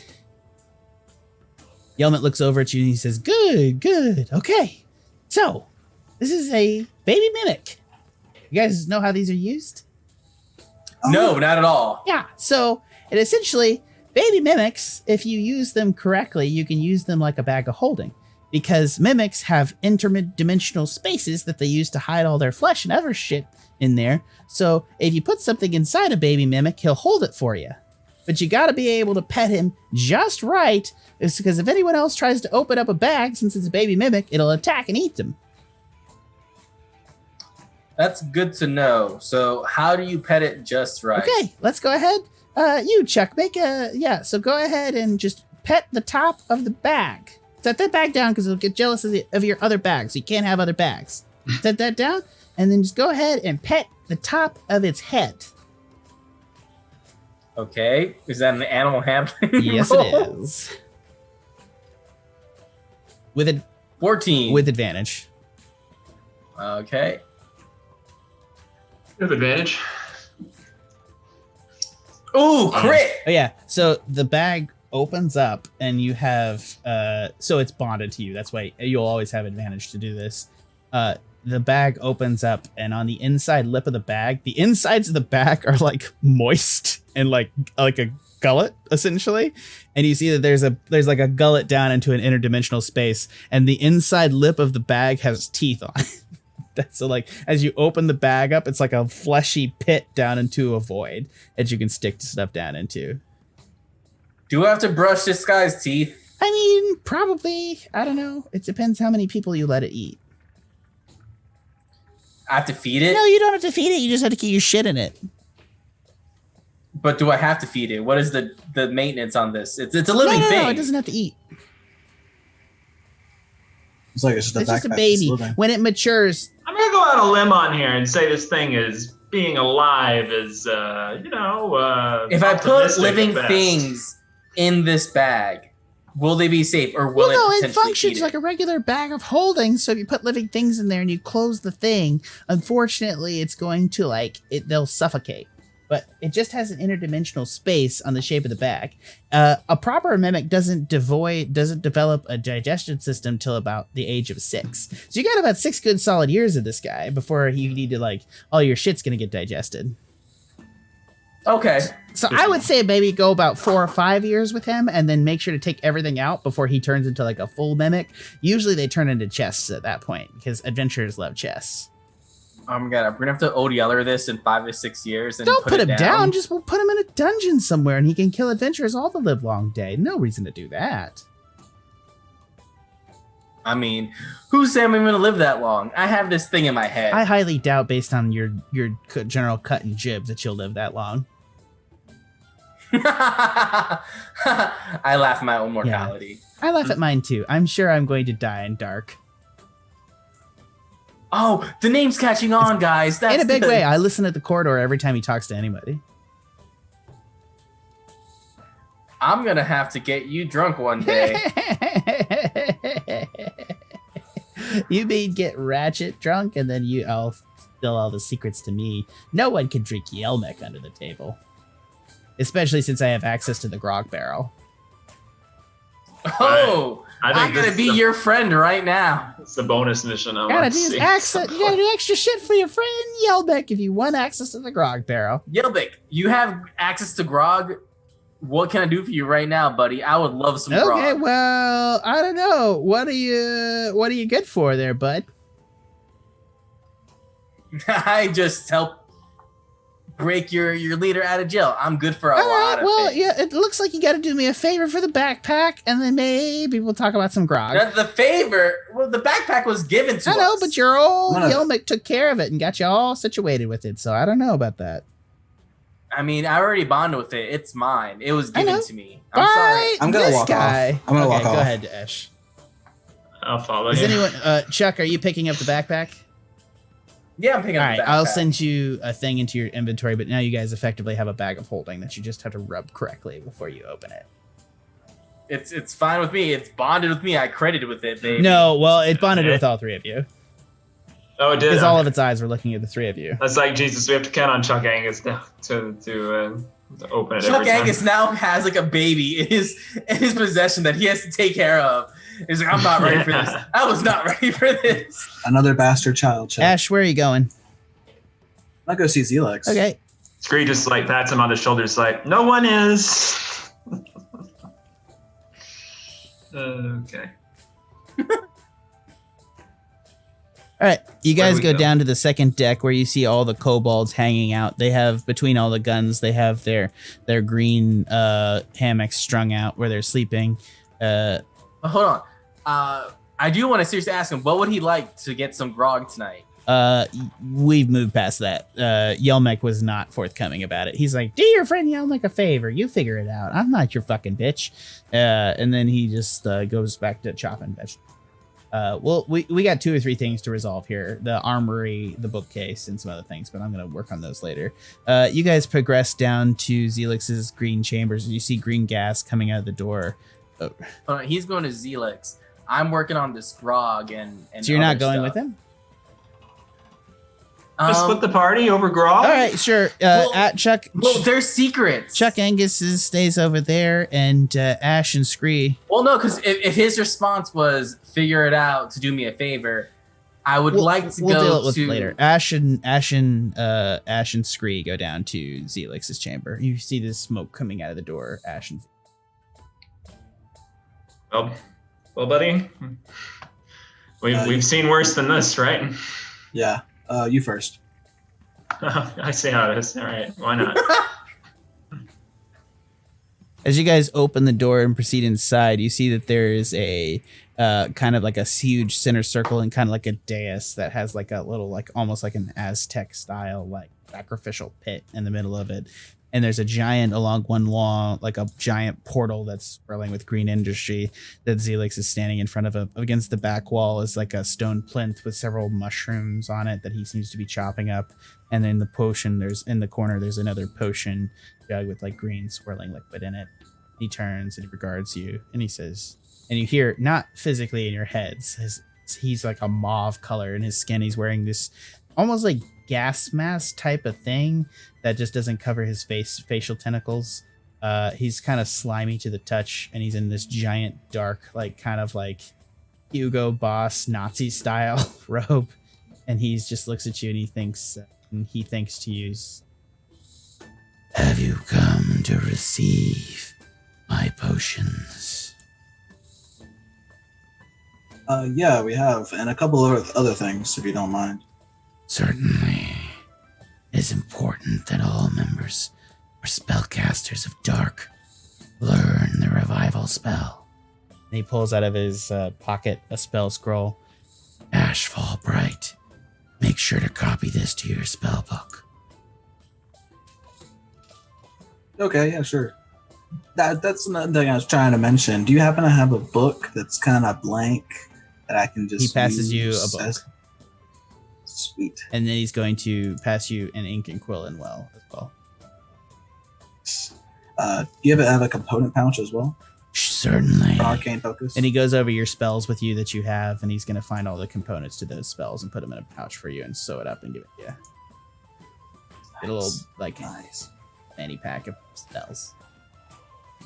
That fanny doesn't have to be a fanny. I don't know why I said it's already buckled on, friend. Yeah, I'm glad we're going to establish this as a fanny pack. I'm so happy we're in the same place about this. the fanny pack of holding. It's not a... I hate you so much, Ed. Did he give us 3 potions? Or just 2 of us, since 2 of us are I'm here? joking, Ed. You know I love you, right? Yeah. You're not looking away mad at me, are you? No, I was just taking my good, phone. perfect. Anyways, yeah, he's gonna go ahead and line up 3 health potions and pass them over. He's like, distribute these. And It's the good green stuff, huh? I understand you suffered to procure this, so we sure appreciate it. he's giving you health potions, by the way, not the potions. So he's like, Oh, sorry. you have a month to complete your.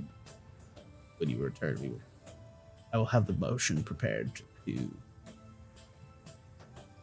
supposed retard young. Yeah, that'd be nice. We shall have it ready. I do not see why you would be not.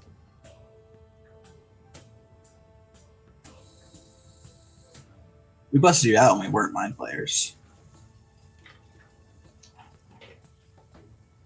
By that, but I see it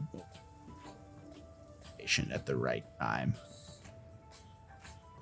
I'll take it. Sort of like the brain slugs in our heads, right? Yes, sir. I seeded them myself. Well, you're quite the conversationalist, but it seems like we got everything we needed. Thank you very much. Remember that you can always contact me on your day.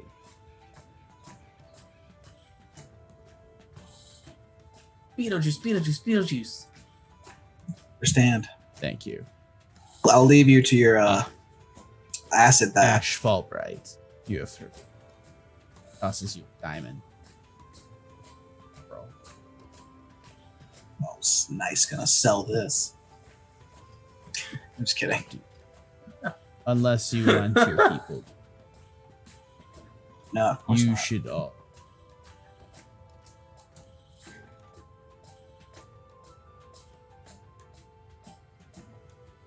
Yeah, you put these brain slugs in I everyone's would head. trust that. Hate to have to see.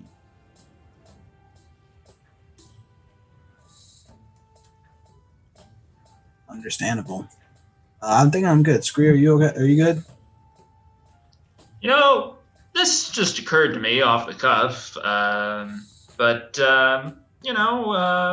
this relationship that we're forming might be able to serve you better if, I don't know if you saw that warden flying around through our eyes, or your bugs on the other side of our eyes, if you were seeing that. But maybe if I could, learn to do something like that, if you could make that happen, I might be able to, help you out more and be a better asset for you.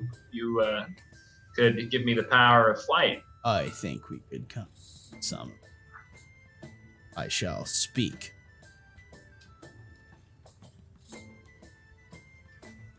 All right, then. You're welcome. And then I'm gonna, as we exit, I'm gonna say, like, whisper to Scree, "Nice thinking. That was a great spell. Yeah. Thanks, man. Okay.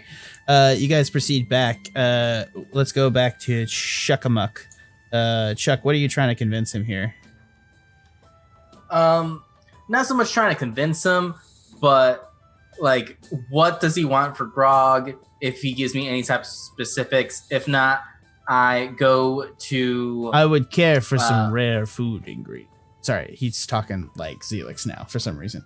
I would care for some rare food ingredients, specifically anything that would taste good along those lines. I would like some delicious shit. I hear you guys like shit. I'm a goblin. I am by no stretch a kobold. My bad. So go ahead and if you could progress rare ingredients for the meals, I would appreciate it greatly if you would provide those ingredients. I might be willing to trade it for grog. And if so you he give wants me your food grog, ingredients. I'd be willing to trade that for secrets.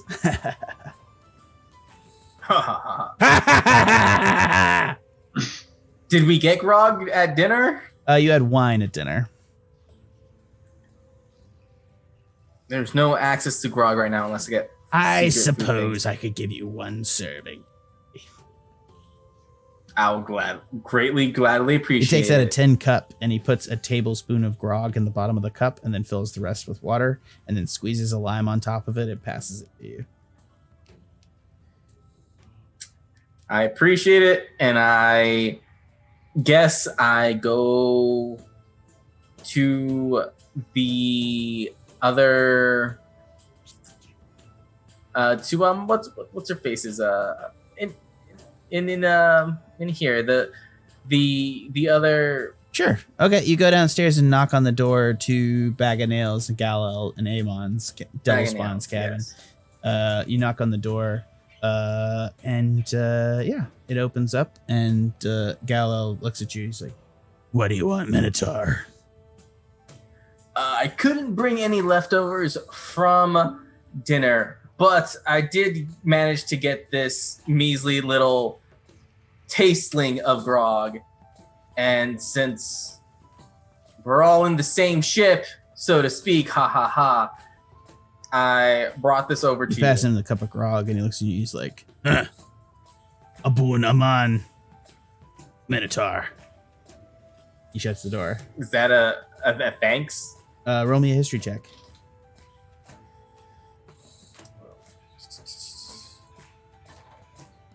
$17. Amon is the chief devil of the Nine Hells. So he said it's kind of like a prayer for devil worshippers, Abun Emon, usually spoken before you eat or drink. So he essentially said Itakimas and took the glass. I say,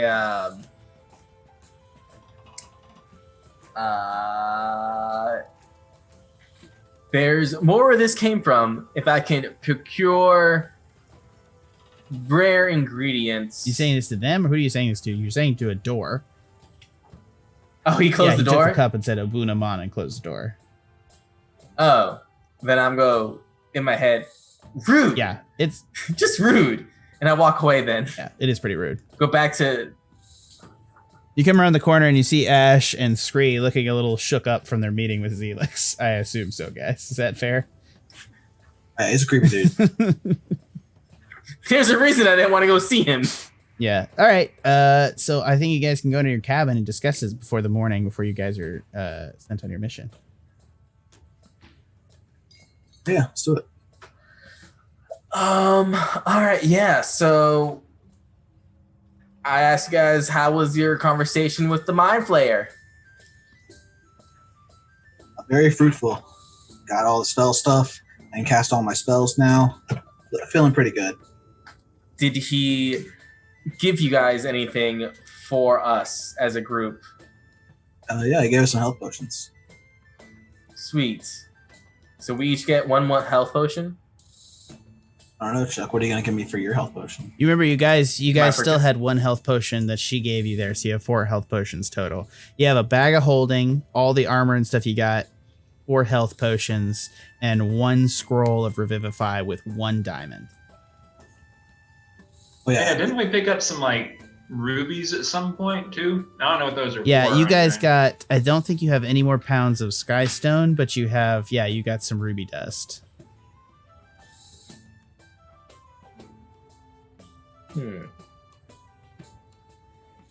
Yeah, he told me to copy this down in a spell book. I'm gonna be honest, I don't know how to do that.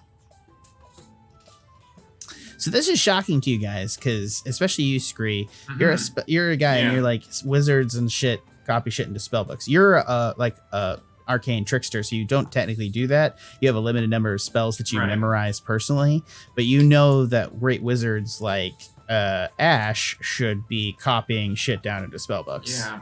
So the suggestion that he doesn't know what he's talking about is like really weird to you. Yeah, I agree. I just go, maybe you aren't a nerd. That's what I've been trying to tell you, Chuck. I mean, I guess I could write it down. I guess that's what he means. And yeah, when you ask me what can I offer you for this health potion, my protection. We're about to go on a damn dirty mission, and I'm the muscle. You want to keep the muscle healthy.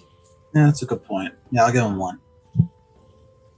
I also have the bag of holding. I guess you get all of them. I guess. Well, no, I'm gonna keep 1 on my person though, and I think everyone should keep at least 1 on their person.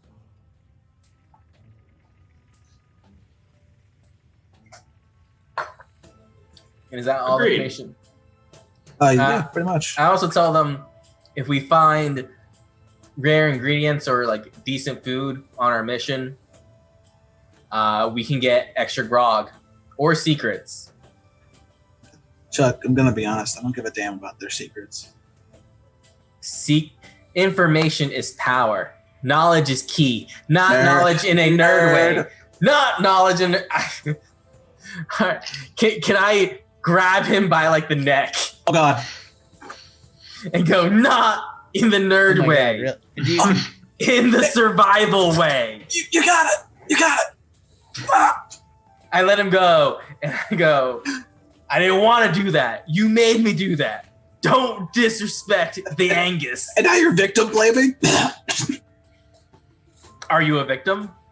Yes. You just put me against the wall. You're never going to survive if you're the victim. You have to be the victor. What? That makes no sense. Chuck Angus. Oh my God. Okay. Yeah. So What do you attack him, Ashe? No, he's a big ass Minotaur. I'm kind of scared of him. Cool. So yeah, you guys are gonna settle in for the night into your hammocks. It's kind of pleasant to stay on the ship. The ship is like, you hear the whirling blades. You don't have a window in your cabin on the orlop deck, but you hear the whirling blades of them outside. You see that like there's like clearly like how do I put this? There's clearly like there's a lot of stuff on the orlop deck. Stuff like there's a lot of activity outside. And you hear the kobolds moving around. It's kind of cozy and homey. It's not a home away from home, but there's definitely a lot going on here, and it's kind of like sleeping on a train a little bit. You got like click click click click click click click click click click click click, and you hear music that kobolds play. They play kind of a harmonica song. It's one that sings high pitched and shrieky, but at the same time, you know, it's through a wall, so it kind of mellows it out a bit. It's a chill ass night's sleep that you guys get. You slept 8 hours today too, so you're gonna sleep 8 hours again. So you slept 16 hours. You're pretty well rested, catching up. Pretty exhausting experience in that prison, but you guys needed it. And Chuck does not fit in his hammock. Is kind of a problem. It's 3 lined up hammocks. Scree and Ashe are fine, but Chuck breaks through the floor and is forced to sleep on the floor in the middle of the night with like a blanket over him. Hold on. I think I established in the prison that I'm top bunk, so I would be top hammock. Do I crush? There's no top hammock. They're hammocks. Horizontal. You literally see in the thing that there's 3 hammocks lined up next to each other. What the fuck? You are obsessed with hierarchy, my friend. Chuck Angus. Okay, go ahead, Ashe. I'm gonna sleep with my shirt off, and when I do that, you guys are gonna see this giant scar like across my like left shoulder, and it's like weird because it's gonna be really dark. And it's almost like no matter where like the candlelight focuses in the room, like this scar is always really like covered in shadow, and that's gonna be it. How distracting is this? Roll for sexiness. Do a performance check for sexiness. Sure. Yeah. As you take out your shirt slowly. You're a half elf, right?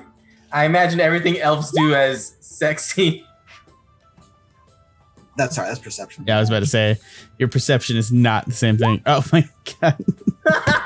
you perceive a lot. Performance. Oh my god, a 20 in performance? Fuck. Yeah, it's pretty hot. He's like slender and sexy. He's like a man, but he's also like an elf. So he's like an elf man, and it works. All right. It makes Chuck Angus slightly uncomfortable. Quit looking at me like that with your lecherous eyes. You have a weird scar. Weird scar. As I roll over on the floor. All right, guys. You wake up the next morning to the smell of bacon frying and everything. And it's through the deck, and you see kobolds running around, each having a heel of bread on the main deck, and you hear them running. And you hear a call from upstairs. He's like, "Bring him up! Bring him up! It's gotta go!" I guess I exit and go see what all the commotion is about. And also try and get some bread or food. As you guys head up to the main deck, Yelmic comes out and passes you essentially like a crust of bread with a little bit of like, with a kind of a bit of bacon fat in it, and an egg that's been boiled, that's been crushed up in the middle of it. So it's kind of like a to-go bacon sandwich. He's like this, get on your way. You gotta get up to the main deck to see Zelix. Okay. All right. Scree old scarf is down. You guys eat your things and come up onto the deck, and you see there's a kobold by the wheel, and you see Lord Zelix. Sorry, let me grab him. So sorry. My map. I need to do it so that you guys are just on all levels at all times. That would make sense. Oh, sure. Yeah, okay. So you guys come up on the deck, and you see Lord Venom by the wheel on the aft castle, and he's looking at you. He's like, "Good morning, gentlemen. I think I've prepared 3 gifts that are worthy of your status and joining the dark. So I appreciate you guys coming here. We're going to come up on the town of Orkwatch soon. The castle's over the things, but the village proper is just on the far side of it. There's smoke in the distance, so we thought we'd have you ready to do your half jump. Are you guys ready? As we'll ever be. All right. First, for Ashe Fallbright, and he flips in his pocket and pulls out a ring with a feather on it. This is a ring of Featherfall. It's going to be different than the actual official ring of Featherfall, but essentially it works to cast feather falling, so it's not just working on you. You can cast the spell Featherfall once per day, which allows you to have all of your party members be affected by Featherfall. Nice. So he's going to give you the Ring of Featherfall. To you, Chuck Angus, I know that you are interested in the hierarchy of all beings, so let me give you a hint of advice. When you are coming up here and working with Halfdan, it's more than likely that he has made some sort of deal with the giants, with the frost giants of Jotun for shelter. I find it important to deal with giants that they might invoke the right of single combat. And if that happens, I'm sure you're the person that would step forward to battle a giant single-handedly, correct? It would be my greatest pleasure to take down a giant. You're not going to manage it because you're not tough enough. Sorry, bud. Chuck Angus gets visibly hurt emotionally about it, but it's not going to cause a scene because he knows his place right now. On the plus side, I can help this out. If you ever find yourself in a death battle with a giant, drink this. And he passes you a blue potion. What is this? It's something that will help. More specific, please. I'll leave you to discover that. And he turns to Scree. Zelix tells me that you, like all of your rays, share the need to fly. That is 100% accurate. Well, I am glad. I can only provide you this for right now. He gives you the eagle whistle. When you blow an eagle whistle continuously, you can fly twice as fast as your walking speed. You can blow the whistle continuously for a number of rounds equal to 5 plus 5 times your constitution modifier, minimum of 1 round, or until you talk, hold your breath, or start suffocating. A use of the whistle also ends if you land. If you are aloft when you stop blowing the whistle, you fall. The whistle has 3 uses. It regains expended uses daily at dawn. Wow. Thank you. He's like, you can put it in your mouth and you can fly around. It's limited use, but I think it should help you greatly. I just want to say the crew of the Bangarang helped Scree to fly. That's beautiful to me. Oh, one more thing. And he pulls out a compass and he passes it to you as well, Scree. He's like, this is an orc detector. It should, if you're getting to the mountains, be able to direct you towards the largest concentration orcs. And so he closes the tap on that. It should help you. My suggestion is, and here's your papers work. And he gives you guys all that. And he's going to give you tabards, which have the Tago Trading Alliance symbol on them. This paperwork will identify you as an adventuring company that we falsified in Tago. So it hopefully should check out here in the mainland. Go ahead and you're going to be able to do that. We're going to drop you off south of there, head on up to Orc Watch and pose as adventurers from Tago Trading Alliance, and then head north. They're having people go north to pacify the orcs. You can head on up there and just follow the way, pick up information, and report back to Zelix, and let us know as you get closer to Halfdan. Understood, gentlemen? Understood. Well, we should have you ready to go in about an hour, so just get ready. I guess we get ready. Yeah, okay. As you guys are getting ready, you see in the distance something beginning to pull along. These specks in the distance. Speck? Yeah, you see specks in the distance beginning to climb in the sky. And you see Zelix looking out. He's like, somebody give me an eyeglass. And he pulls up to the front of the rail. He's like, somebody call Zelix. And Zelix comes up top deck and he's like, I thought you said the Indomitable was near Kamaklaval. He said, I was supposed to. You hear in his mind. He talks aloud as a mind flayer, even though he's talking into his mind. Is it here? It's here. They have the Griffin Wing here. They're going to catch us if we don't get quickly. All right, bringing us around. We're going to have griffins on our tail soon. Get ready to jump. And he points at you 3. And you see in the distance griffins riding off. And in between a flight of griffins, you see a giant adult. Sorry, it's a young silver dragon. and on top of it rides a knight with a green lance. And you see Lord Venom visibly stiffen. He says, "Fucking Kingfisher Dragoon is here." And he's going to turn around to you guys. "You must go now. Jump. There's a lake below. Get ready. Ashe, you have the Ring of Featherfall? Yeah, but it's attunement. Just put it on. You can attune as you fall. You will either make an arcane check and you'll attune. Otherwise, you guys will fall into the lake. You'll be fine. Drop." Okay, you first. You first, Chuck. Scree. Chuck Angus cannonballs off the ship and screams, "Chuck Angus!" Yeah, I'll follow after him, I guess. Scree leaps joyously into the air. Just like arms spread wide, taking it all in. Very happy to be doing this. Okay, you guys plummet towards the earth, and we will resolve that next time. With the BGM music that you provided that I'm listening to now, this is all very, very crudité. Thank you very much. I appreciate that. I like to provide. Yeah, the soundscape has been cool. I went to Steampunk Airship for this stuff. Yeah. We have it playing over the things. Thank you to Tabletop Audio for this. So we've had some tracks doing, and also thank you. I don't say this a lot, but this is 8-Bit Chiptunes, which is a deal that we made with the producer. Hold on, I just want to say his name real fast. He made a deal with us a long time ago for this. Like an actual financial deal? Yeah, we paid for this during the original.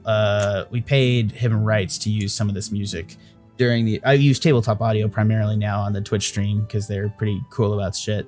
But I use 8-Bit Music. I'll get his name up last time. We need to promote him. He's pretty awesome.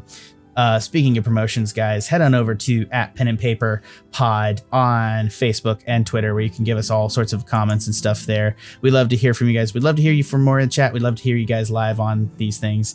Thank you so much for listening and watching. We're going to be posting these new episodes. We're going to go through the previous run of episodes on our stream on our podcast. So watch out for those. We're going to get some new channel art, and as soon as we get that, we're going to go ahead and launching these posts as podcasts. So we're going to get them edited up and sent out for you. So that was the Void Prison arc of Beyond Evil, our new Pen and Paper's new podcast, which stream campaign. Thank you very much.